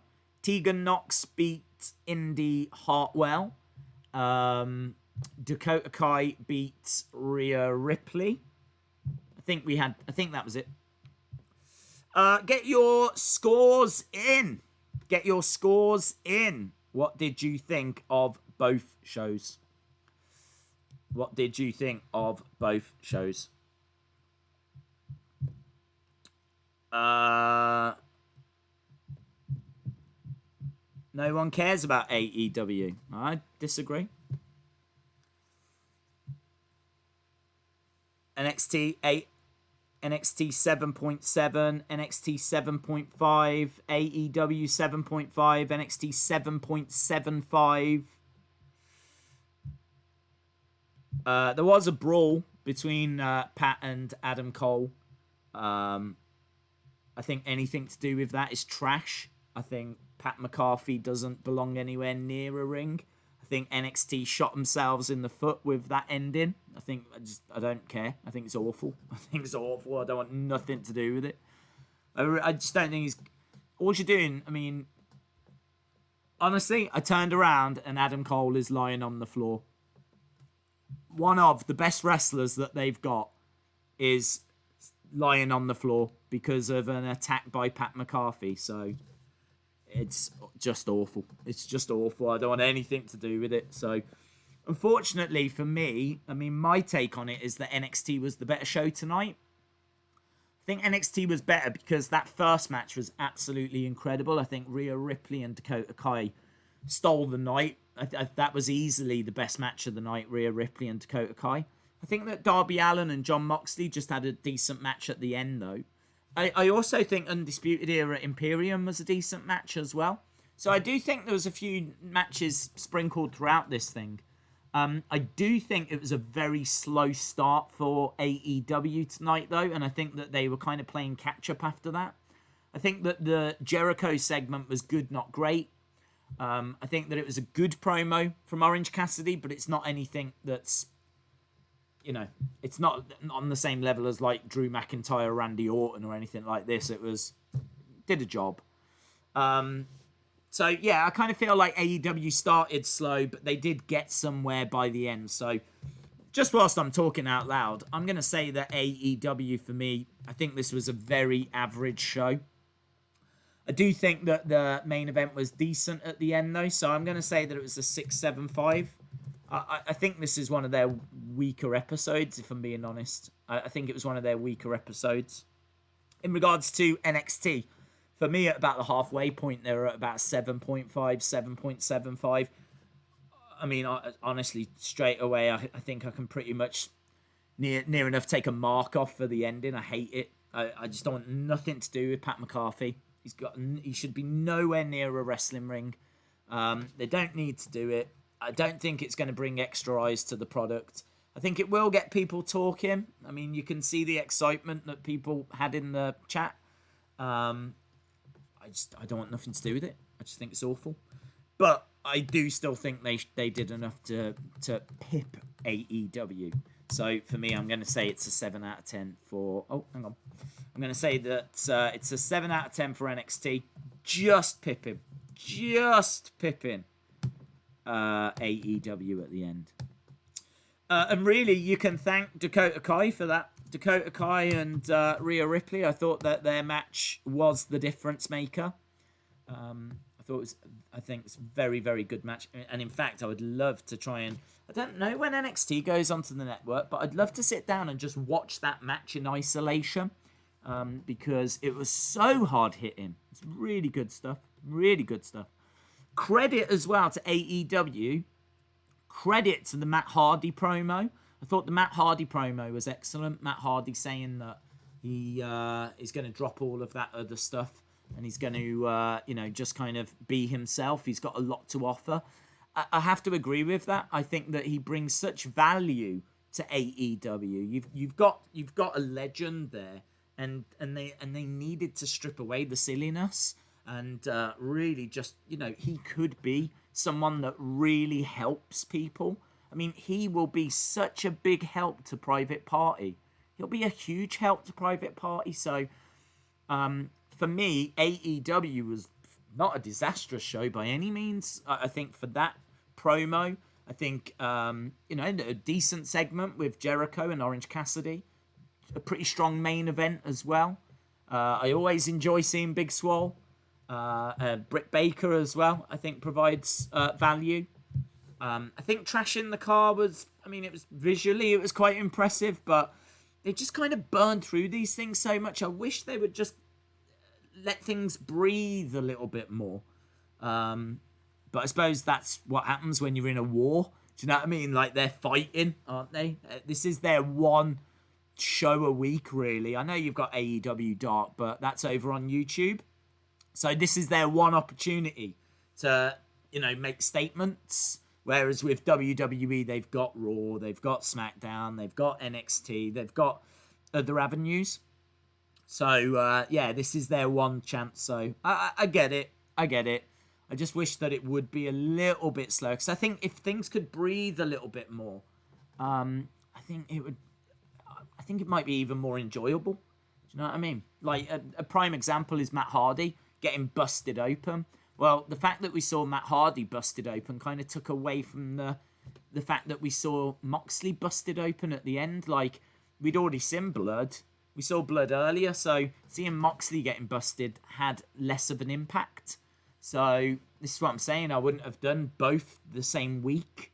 And as well as that, we saw Matt Hardy getting busted open, but we spent all of 10 seconds on it, and then boom, we're going on to something else. If they would focus on it, really put things over and let things breathe, I think things would have even more impact. So but not bad in the end. I was a little bit worried at the start. Really, for whatever reason, wasn't feeling best friends against Santana and Ortiz. Just wasn't feeling that match at all. And maybe that's reflected in my score. Perhaps if you really liked the opening match and you liked that other match, then maybe your score would be a bit higher. But for me, they didn't let it breathe. The start was quite weak, and that's why my score is where it is for AEW. In regards to NXT, as I said, I thought they were the better show. I thought that that Rhea Ripley Dakota Kai match, which kind of took up a quarter of the show, was excellent. Their main event match was very strong as well. Ridge Holland, I think, is an interesting new arrival. There's just that little bit more for me on NXT. But I've got to say, man, I don't like the end. Days, you can't call it awful at the end. Watch me. Awful. Adam Cole was laid out because he got punt kicked. Shouldn't be. He's a longest reigning NXT champion, and he's being punt kicked by someone that's not even an active wrestler. He got caught off guard. Still shouldn't be. Shouldn't get caught off guard. It's not like they were fighting uninterrupted. It was a cheap shot. It was stupid. He got punt kicked by someone that's not a wrestler, and he ends on his back looking weak against someone who, once again, is not a wrestler. And once again, is actually embarrassing.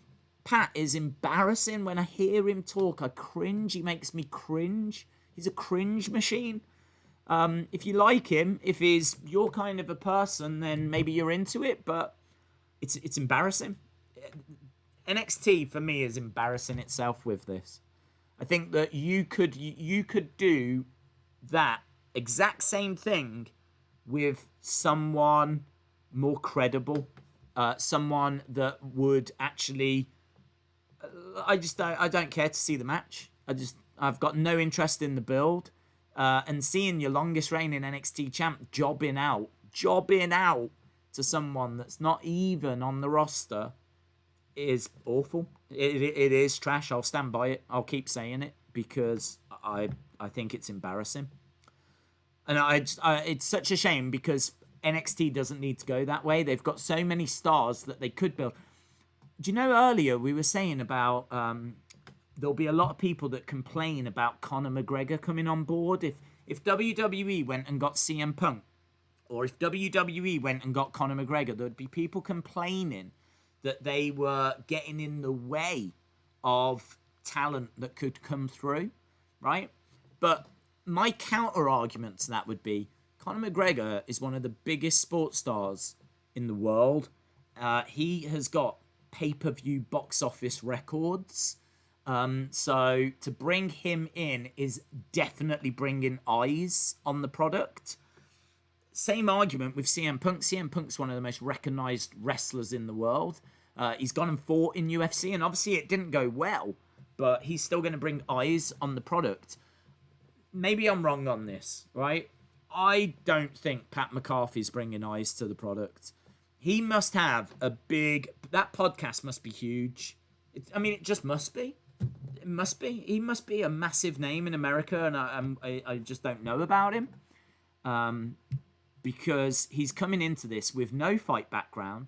He's coming from an American football background. It's not as if he's worked his way through the indies. It's not as if he's fought in MMA. It's not as if he's got a boxing background, to my knowledge anyway. I mean, he's known for being an American football player, and now he does a podcast. They seem to be sacrificing credibility for getting eyes on the product, and I just think there's a much better way to go about it. This was Rowdy Roddy Piper's problem. Rowdy Roddy Piper had this exact same issue at WrestleMania 1. He did not want to have to sell for Mr. T because Mr. T doesn't have a fighting background. Mr. T at WrestleMania 1. Piper hated Mr. T because Mr. T was famous for being in the A-Team, and they brought in Mr. T to get eyes on WrestleMania 1 because he was the biggest TV star around at that time. And Rowdy Roddy Piper was furious. He hated it. He hated Mr. T. Fun fact, like they wrapped Rowdy Roddy Piper's hand, making the fist, and then they put the boxing glove on for WrestleMania 2, right? And the reason is because when you throw a punch with your hand wrapped in a fist, you can't generate the same kind of power, right? Because there's a bit of space inside the boxing glove. So you can't generate the same power. They had to do that because they were so worried that Rowdy Roddy Piper was going to legitimately start shooting on Mr. T. They were so worried that he was just going to cheap shot him and knock Mr. T out because Roddy Piper actually had an amateur boxing background. So they were genuinely concerned that Roddy Piper hated Mr. T that much. He was just going to go into business for himself, and he was going to knock out Mr. T and just go, I didn't mean it. I just caught him or something like this because he hated him that much. And Roddy Piper hated Mr. T for the same reason that I'm saying that this is trash in 2020, because that is someone that doesn't have a fighting background. It's an American football player who I'm sure is still tough, but doesn't deserve to be stepping into a wrestling ring. That's not a qualifier to get you to step into a wrestling ring. What it is they're sacrificing credibility to try and get some of Pat McAfee's fans, or maybe fans of American football. Perhaps they're hoping that Pat McAfee stepping into a wrestling ring is going to do for NXT what Tyson Fury stepping into the wrestling ring did with like trying to get sports fans to watch, you know. They're trying to generate a buzz that way. And kind of not too dissimilar to what AEW was doing with like Mike Tyson, you know. They were teasing Tyson and Jericho, but obviously that hasn't quite worked because Tyson's now going on to fight Jones Jr. The only difference is I would sooner watch Mike Tyson in a ring than Pat McAfee, but look, each to their own. I can only give you my thoughts on it. There's a history of wrestling doing this, and It is what it is. It is what it is. It's not for me. That's what it's going to come down to. It's just absolutely not for me. And unfortunately, that is reflected in my score. I have to mark down NXT for sacrificing credibility like that. So NXT gets a 7. I think it still beats AEW tonight. AEW 6.75. See, Mickey, shout out to you, my friend. Heather says, I guess WWE logic is still flawed. Well, it depends, doesn't it? I mean, it depends how you look at it. Because is it going to get eyes to NXT? It could. It could. It could bring in new eyes. It could bring in new football fans. And that's exactly why they're doing it. Just like back at WrestleMania 1 and WrestleMania 2, it brought in some more casual fans like Mr. T. When he competed, it brought in, wow, Mr. T in a ring with Hulk Hogan. So it brought them in. The only problem was Roddy Piper, as I said, was very much the opinion this guy does not deserve to be in this ring. This guy has no place in the ring. It's a very old argument that goes back a long, long way, you know? Very old argument. Another example, did you know that Andy Kaufman, who was a comedian from Taxi, you might have seen the film Man on the Moon, yeah? Andy Kaufman wanted to have a wrestling match in WWE, or WWF as it was back then. It might even have been WWF back then. But he really wanted to compete there. And Vince McMahon Sr. didn't want anything to do with it. Vince McMahon Sr. was like, no, I'm not having a comedian step into the ring. Like, that's just going to completely ruin the credibility of, you know, no, I'm not doing that. I'm sorry, no. And he turned him down. And Andy Kaufman ended up going to Memphis instead and working with Jerry the King Lawler.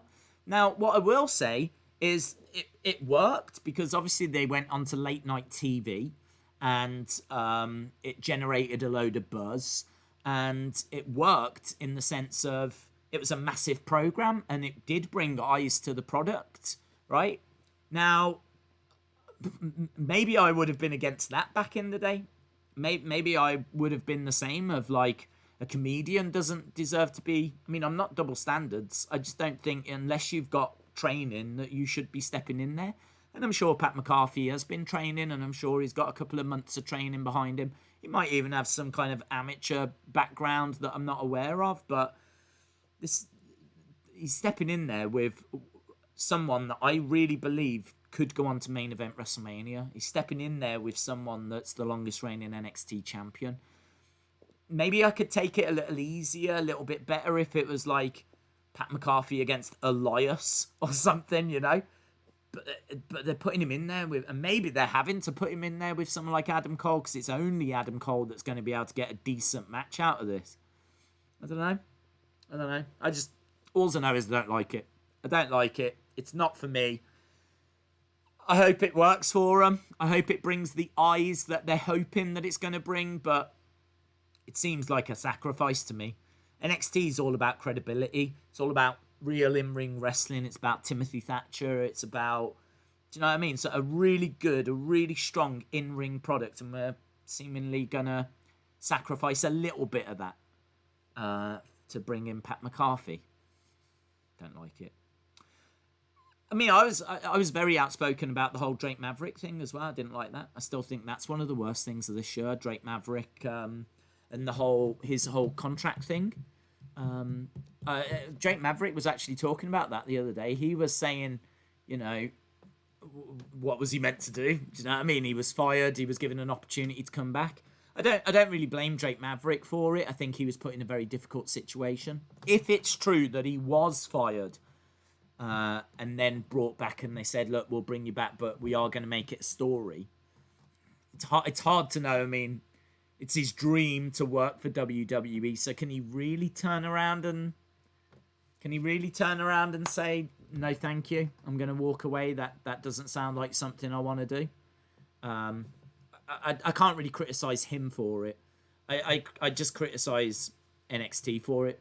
And actually, looking back at it now, the fact that NXT so WWE fired someone And then NXT turned that into a storyline.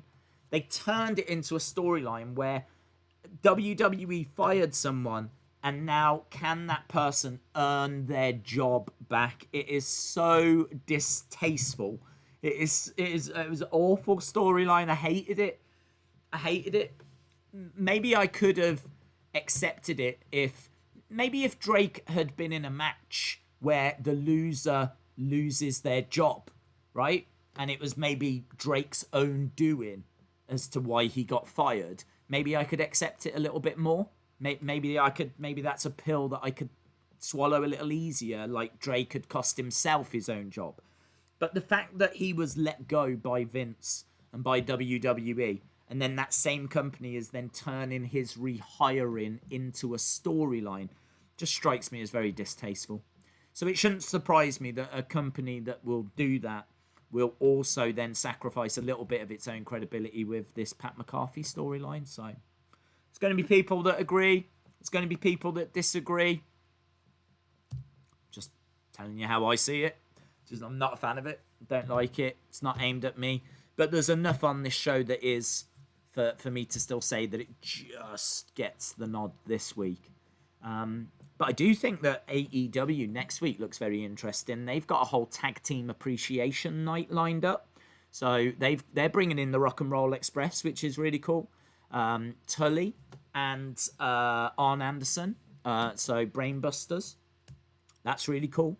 A couple of tag matches. I do like that. Tag team appreciation night. WWE should definitely do that. Tag team appreciation night. Could you imagine if WWE did that and they brought in the likes of Demolition, and they brought in like some of those classic tag teams, and they just had a whole night of like tag team wrestling. I do think AEW do an excellent job of that, where we've got a tag team appreciation night. They've also done it in the past where they honoured some legends as well. So they are very good at doing like these themed shows, whereas you never get that with Raw or SmackDown. You don't tend to get themed shows. You might get the occasional like Raw reunion or something like this, but you don't really get anything like a tag team appreciation night. I do think it's a very good idea. I think it's something WWE should look into. Days, Pat McAfee is a punter. He is famous for punting. If you get punted by a punter, then you will get knocked clean out. I still don't care. I don't think Pat McAfee... What it's going to come back to for me is Pat McAfee does not deserve to be in a wrestling ring. So you can point at little things like he punts for a living and he's punted him and he's knocked out Adam.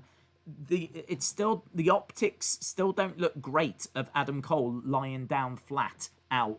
Adam Cole, who, should have awareness and should be able to, know what he's doing when it's in and around a wrestling ring. So that's what he does. He's a fighter. Adam Cole is a fighter. He fights. He's fought for years. He's fought on indies. He's fought in rings. He's won championships. That's their longest reigning NXT champion. Are you honestly telling me that he's getting knocked out by Pat McAfee at the end of, and that's meant to be a positive thing? Not for me. If you saw something in it, awesome. Not for me. Eric Haberman, shout out to you, my friend. What do you think about the main event of WrestleMania 11? Well, I've got to tell you, I wasn't against it at the time because I was obviously very young and I wasn't thinking about things the way that you do now. I've said this before, when you're young. WrestleMania 11 was 95. I started watching in end of 92, 93. So I'd been watching for a couple of years. I honestly don't even know if by that point I knew it was scripted. So I probably didn't actually. By 95, don't think so. I don't know. I'd say it'd be around mid-90s that I found out. Certainly I knew by the Attitude Era. But WrestleMania of 95, it's touch and go whether I knew or not. And I don't think I did. So I think that, looking back on it now, I don't like it, if I'm being honest. But I can't look back on it and hate it because I watched it at the time and I didn't hate it. But Would I hate it if they booked it now? 100%. Oh, oh, 100%. I would hate it now. 100%. I know that Lawrence Taylor was a massive name, but so is Peyton Manning. Do I want to see Peyton Manning taking on Seth Rollins for the main event of WrestleMania? No, thank you. No, I do not. I don't even know if Peyton Manning is a proper person. I don't know. It's a name that I feel like I've heard, and I'm just saying it so that it sounds like I know what I'm talking about when it comes to American football. Because I will be the first to admit that I don't watch it and I don't know much about it. So, no, I mean, I can tell you my thoughts about WrestleMania 11. I think that it was as good a match as what you was going to get out of Lawrence Taylor. I think Bam Bam Bigelow did an excellent job in that match. I think Lawrence Taylor did well to try and have a match, if you will. I've heard that Lawrence Taylor was really a nice guy behind the scenes as well. And I've got to say, I am really pleased that Bam Bam Bigelow got to main event of WrestleMania. I think he was such a talent that I do think there's a few positives that come out of it. But that is me talking as a very young me that watched it not knowing what I know now. If they were to book that exact same match now for WrestleMania 37, I'd be the first to hate on it. I'd be the first to hate on it. And there's other things that you can add to that list as well. Honestly, I think that if you're going to step into the ring, you need to have some kind of a fighting background. I don't mind if you're a boxer, because I think you're bringing some kind of skill. I don't mind if you're an MMA fighter. You're obviously bringing some kind of skill. Obviously, if you're a wrestler, or you've got an amateur wrestling background, or you was an Olympian in wrestling, or an Olympian in judo, then you're bringing some kind of in-ring skill. But I mean, outside of that, if you're a comedian or a football player or a soccer player or a rugby player or anything along those lines, I think you've got a lot to learn. You've got a lot to learn. Days, Pat McAfee has been training for wrestling for a long time. He's even got a ring in his house. Well, I don't know what you want me to say. He can be training for a long time. This could be something that they've been building for a long time. But I've got no interest in seeing it, because he is not stepping in there as someone with a fighting background. He is not stepping in there as someone that has got my intrigue or my respect. I mean, honestly, if he's been training, I would hope that he's been training for a long time. I mean, let's be honest. If he's going to step in there with very little training, he could get seriously hurt. So if they want to do Pat McAfee against Adam Cole, he better be training. He better have a ring in his house. Otherwise, there's a good chance he breaks his neck. There's a good chance that this could go south and things could go real wrong. So I hope he has been training. I hope he has got a ring in his house. I just don't want to see it. And I honestly can't be alone in that. I honestly can't be alone. I think you're going to see a lot of people that are going to be rolling their eyes at this. I think you're going to see a lot of people that are going to be really up for it as well. I think this is one of those things that's really going to split people. And that's absolutely fine. I am not sitting here saying that if you like this, you're wrong. I am not saying that, right? Because there's people that really like Lawrence Taylor at WrestleMania 11. As I said, as a kid, I was into it. There's people that really like Mr. T being involved in, early WrestleMania 1, WrestleMania 2. There's people that like Snooki being involved in the WrestleMania. She was involved in WrestleMania 25, maybe. Do we all remember Snooki being involved? There might even be people out there that enjoyed when Arquette was world champion, For me, Pat McAfee stepping into a wrestling ring is Arquette winning the world championship levels. It's not a thing that we need to do. We don't need to do it. We can go and get someone. We don't need Pat McAfee. I think that's what it keeps coming down to. Pat McAfee needs wrestling. Wrestling doesn't need Pat McAfee, right? You can go and get someone that's an ex-fighter that's going to give you a much better performance. Someone's going to give you a lot more in ring. You can go and get someone that's ex-MMA. You can go and get someone that's got a boxing background, you know. I feel like there's better names out there. And I mean, like, this podcast of his must be ripping it up, man. Because the only reason they're going this way is because they're expecting him to bring eyes to the product.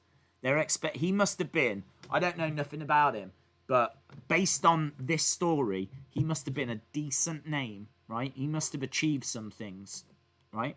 And his podcast must be bringing in some big numbers, because those are the only reasons that he's getting this opportunity. It's got nothing to do with him giving or them giving you a great match.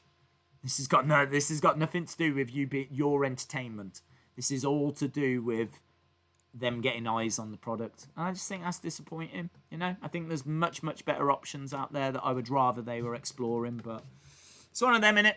You know, we're all gonna have our opinions on this. Mine is, I don't like it. It's not for me, and I've told you why. It's not as if I'm sitting here saying, "Oh, this is horrible. I don't like it," and I'm not explaining it. I'm saying that I don't like it for the same reason Roddy Piper didn't like it at WrestleMania 1 and WrestleMania 2. But it should bring eyes to the product, and I think with NXT where they are at the moment, I think that probably has a lot of value for them. So this is taking too long, says Anthony. What's taking too long? Snooki with the cartwheels. So you definitely hated half of the 24/7 champions. The 24/7 championship is a joke in itself. So I think if anyone's going to get upset about who has won the 24/7 championship, I think you probably need to ask some big life questions. So no, I don't care about the 24/7 championship. WWE don't care about the 24/7 championship. So it's a joke title that I think has R-Truth won it 35 times or something like this now. We've seen Pat Patterson winning it. We've seen Gerald Briscoe winning it. We've seen so many random people winning it. It's just used as a bit of a talking point, if you will. Do you know what I mean? In fact, people have stopped reporting on it now. Like, you could put that title on pretty much anyone, and people just aren't really talking about it.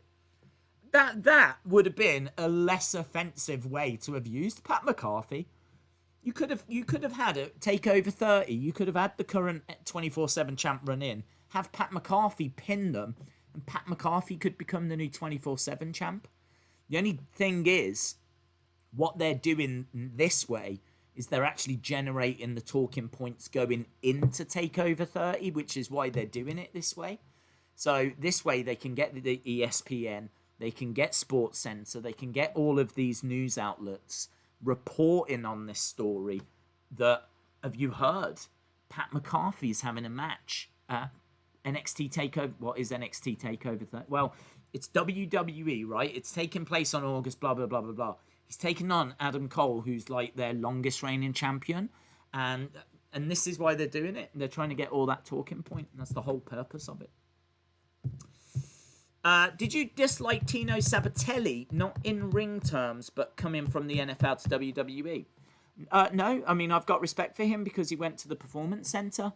He acknowledged that he's not ready to go into the ring and fight. He spent a long time in the Performance Center learning the art of wrestling and going on to house shows and putting the work in. Same with Matt Riddle. Matt Riddle has got an MMA fighting background, but he didn't go straight to the main roster. He's gone through the indies, he's gone to NXT, and he's grafted and worked, and he competed in Progress and all of this kind of stuff. And now he's got to the main roster. And now he's got all this experience and all of this skill and all of that, and he's earned it. So Matt Riddle has earned it. Tino Sabatelli was earning it. And again, I know I'm sure there's going to be people that are going to come back with, yes, but this is what Pat McAfee's doing behind the scenes. He's learning behind the scenes. Well, I can't give someone credit for learning behind the scenes. There's a difference between learning and earning. Do you know what I mean? Like, maybe he's a massive star, and the argument is he's earned this opportunity by what he achieved in American football or something, but I don't know who this guy is. Honestly, I only know him as the really annoying pre-show guy. That's it. To me, I think this is the best way of putting it. Okay, this is honestly like Byron Saxton getting an opportunity. If Byron Saxton had an incredible podcast that was getting loads of views, right, and watches and everything, and I fully appreciate that Byron Saxton was a wrestler, and he had to switch to commentary, but let's pretend let's pretend Byron Saxton, the Byron Saxton that we all know and love, that's super cringe on commentary, let's pretend that he has no wrestling background, right? And let's pretend that instead he's got the Byron Saxton show, right? Then that to me is comparable. This super cringy guy that I don't enjoy watching, doesn't bring any value to my life, now for some reason is knocking out Adam Cole and getting a match at TakeOver 30 for no reason whatsoever, for a reason that I can't fathom. Well, I can fathom. It's because he's got a very successful podcast. That's the reason. So, look, I don't like it. It is what it is. People will like it. If you do, fair play. If you don't, you're not alone. And the world still spins and we all move on. But Rhea Ripley and Dakota Kai were excellent. I thought they were great tonight. John says, my question is, why is Adam Cole getting so mad when Pat calls him small? Because I wouldn't get mad if someone called me small. It's just to set up the fight, isn't it? It's just to set up the fight. Butterspark says, Pat McAfee is not that big of a star. Okay. I don't know about that, honestly. Yeah,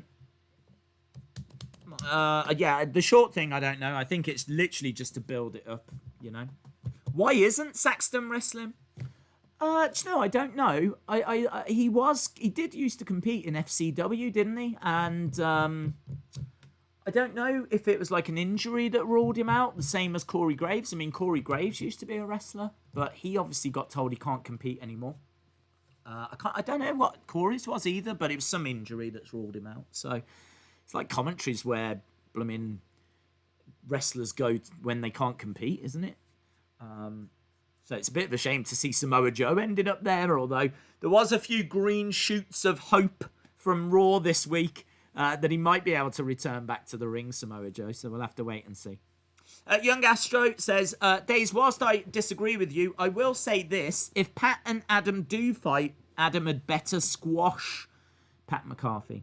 Well, look, Young Astro, nothing but respect to you and nothing but respect to anyone else as well, because I do think that this is very, very important that it's said and known that we absolutely welcome all those different opinions. I'm very fortunate that I can sit here and articulate my thoughts, and I would hope that people don't fear that they can't do that in the chat. That you absolutely can.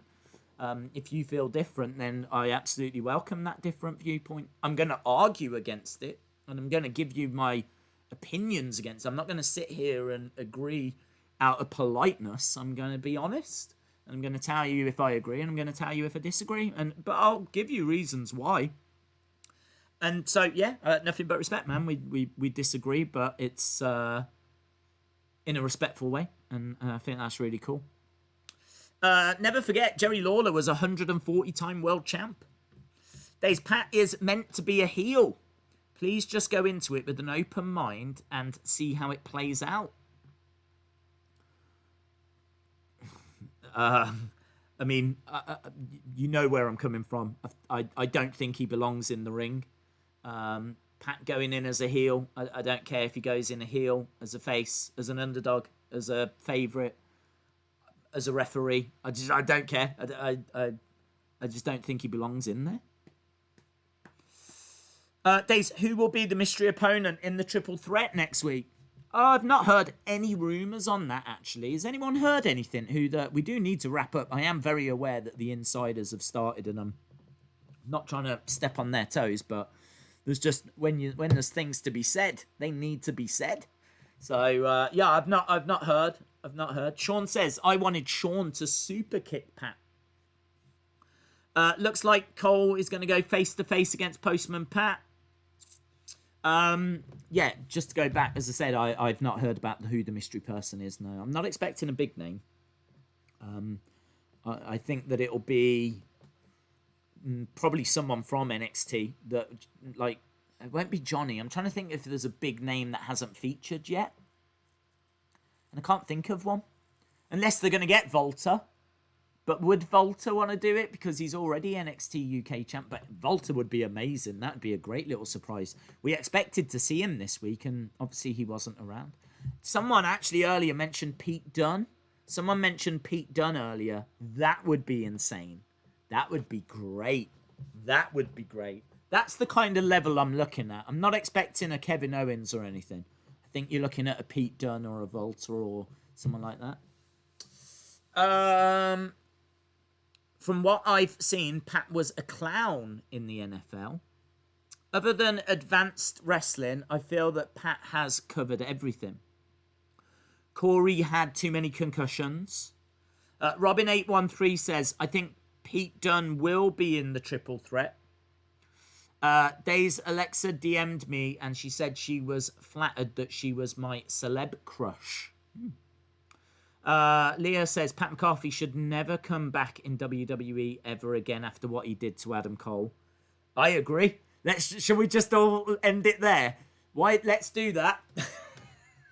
Why doesn't Triple H say Pat McAfee is no longer welcome and it's done, and that's it? You're right. That's the way out of this. Please, Volta. John says, is Pat the heel in this feud? I don't know. I don't know. He is to me. Why did they bring Muammar Gaddafi to his demise? What's the real reason? I don't know what you're referring to. How about Scotty 2 Hottie? Get him on NXT. Texas Ranger fan, shout out to you, my friend. Gronk or Pratt? I don't know. Maybe they should face each other and the winner can face Drew McIntyre for the WWE Championship or so. I don't know. Maybe they should do that. Maybe if WWE are that desperate for ratings, let's go and get Greta Thunberg. Let's get, who else is big at the moment? I was talking, right, let's see if we can break Joe Exotic out of prison.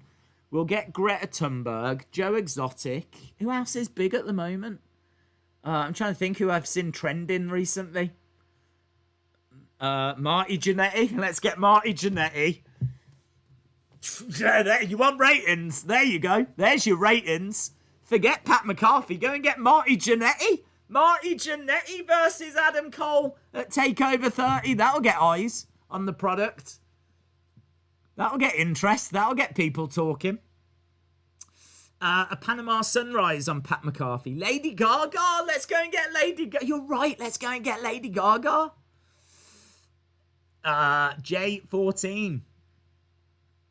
Let's get Christian Pulisic. Yeah. Well, he's American, isn't he? Do you know what I mean? He's cool. He read my message.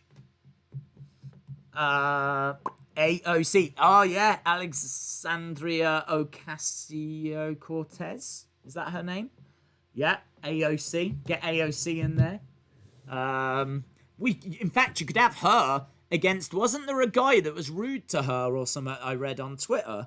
There was like a Republican that was rude to a Democrat. Yeah? Now, I don't think you could do the intergender match, but you could probably get them partners. Yeah? So have Ocasio-Cortez.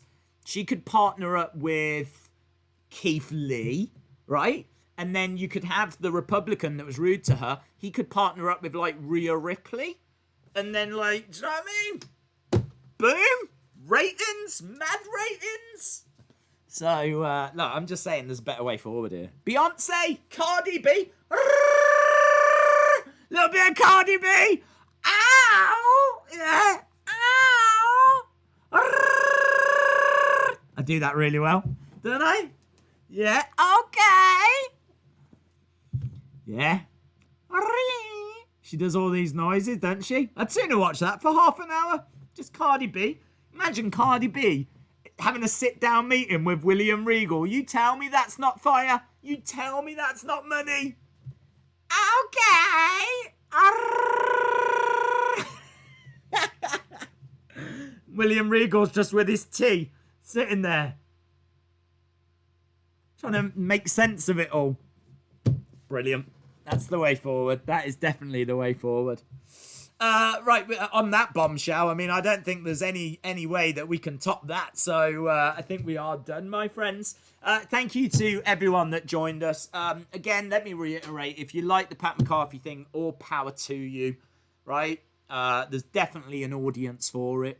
If you don't, all power to you. There's definitely people that don't like it as well. It's a big, hot potato topic for us to throw around. That didn't even make sense. Okay. Yeah. Awesome. I appreciate everyone's thoughts on it. Thank you to everyone that joined us. We are back tomorrow for SummerSlam 98. We're back on Friday for SmackDown. We're back on Saturday for UFC. And hopefully, I'll see you again next time. Okay. That is definitely going to be the way I end the streams from now on.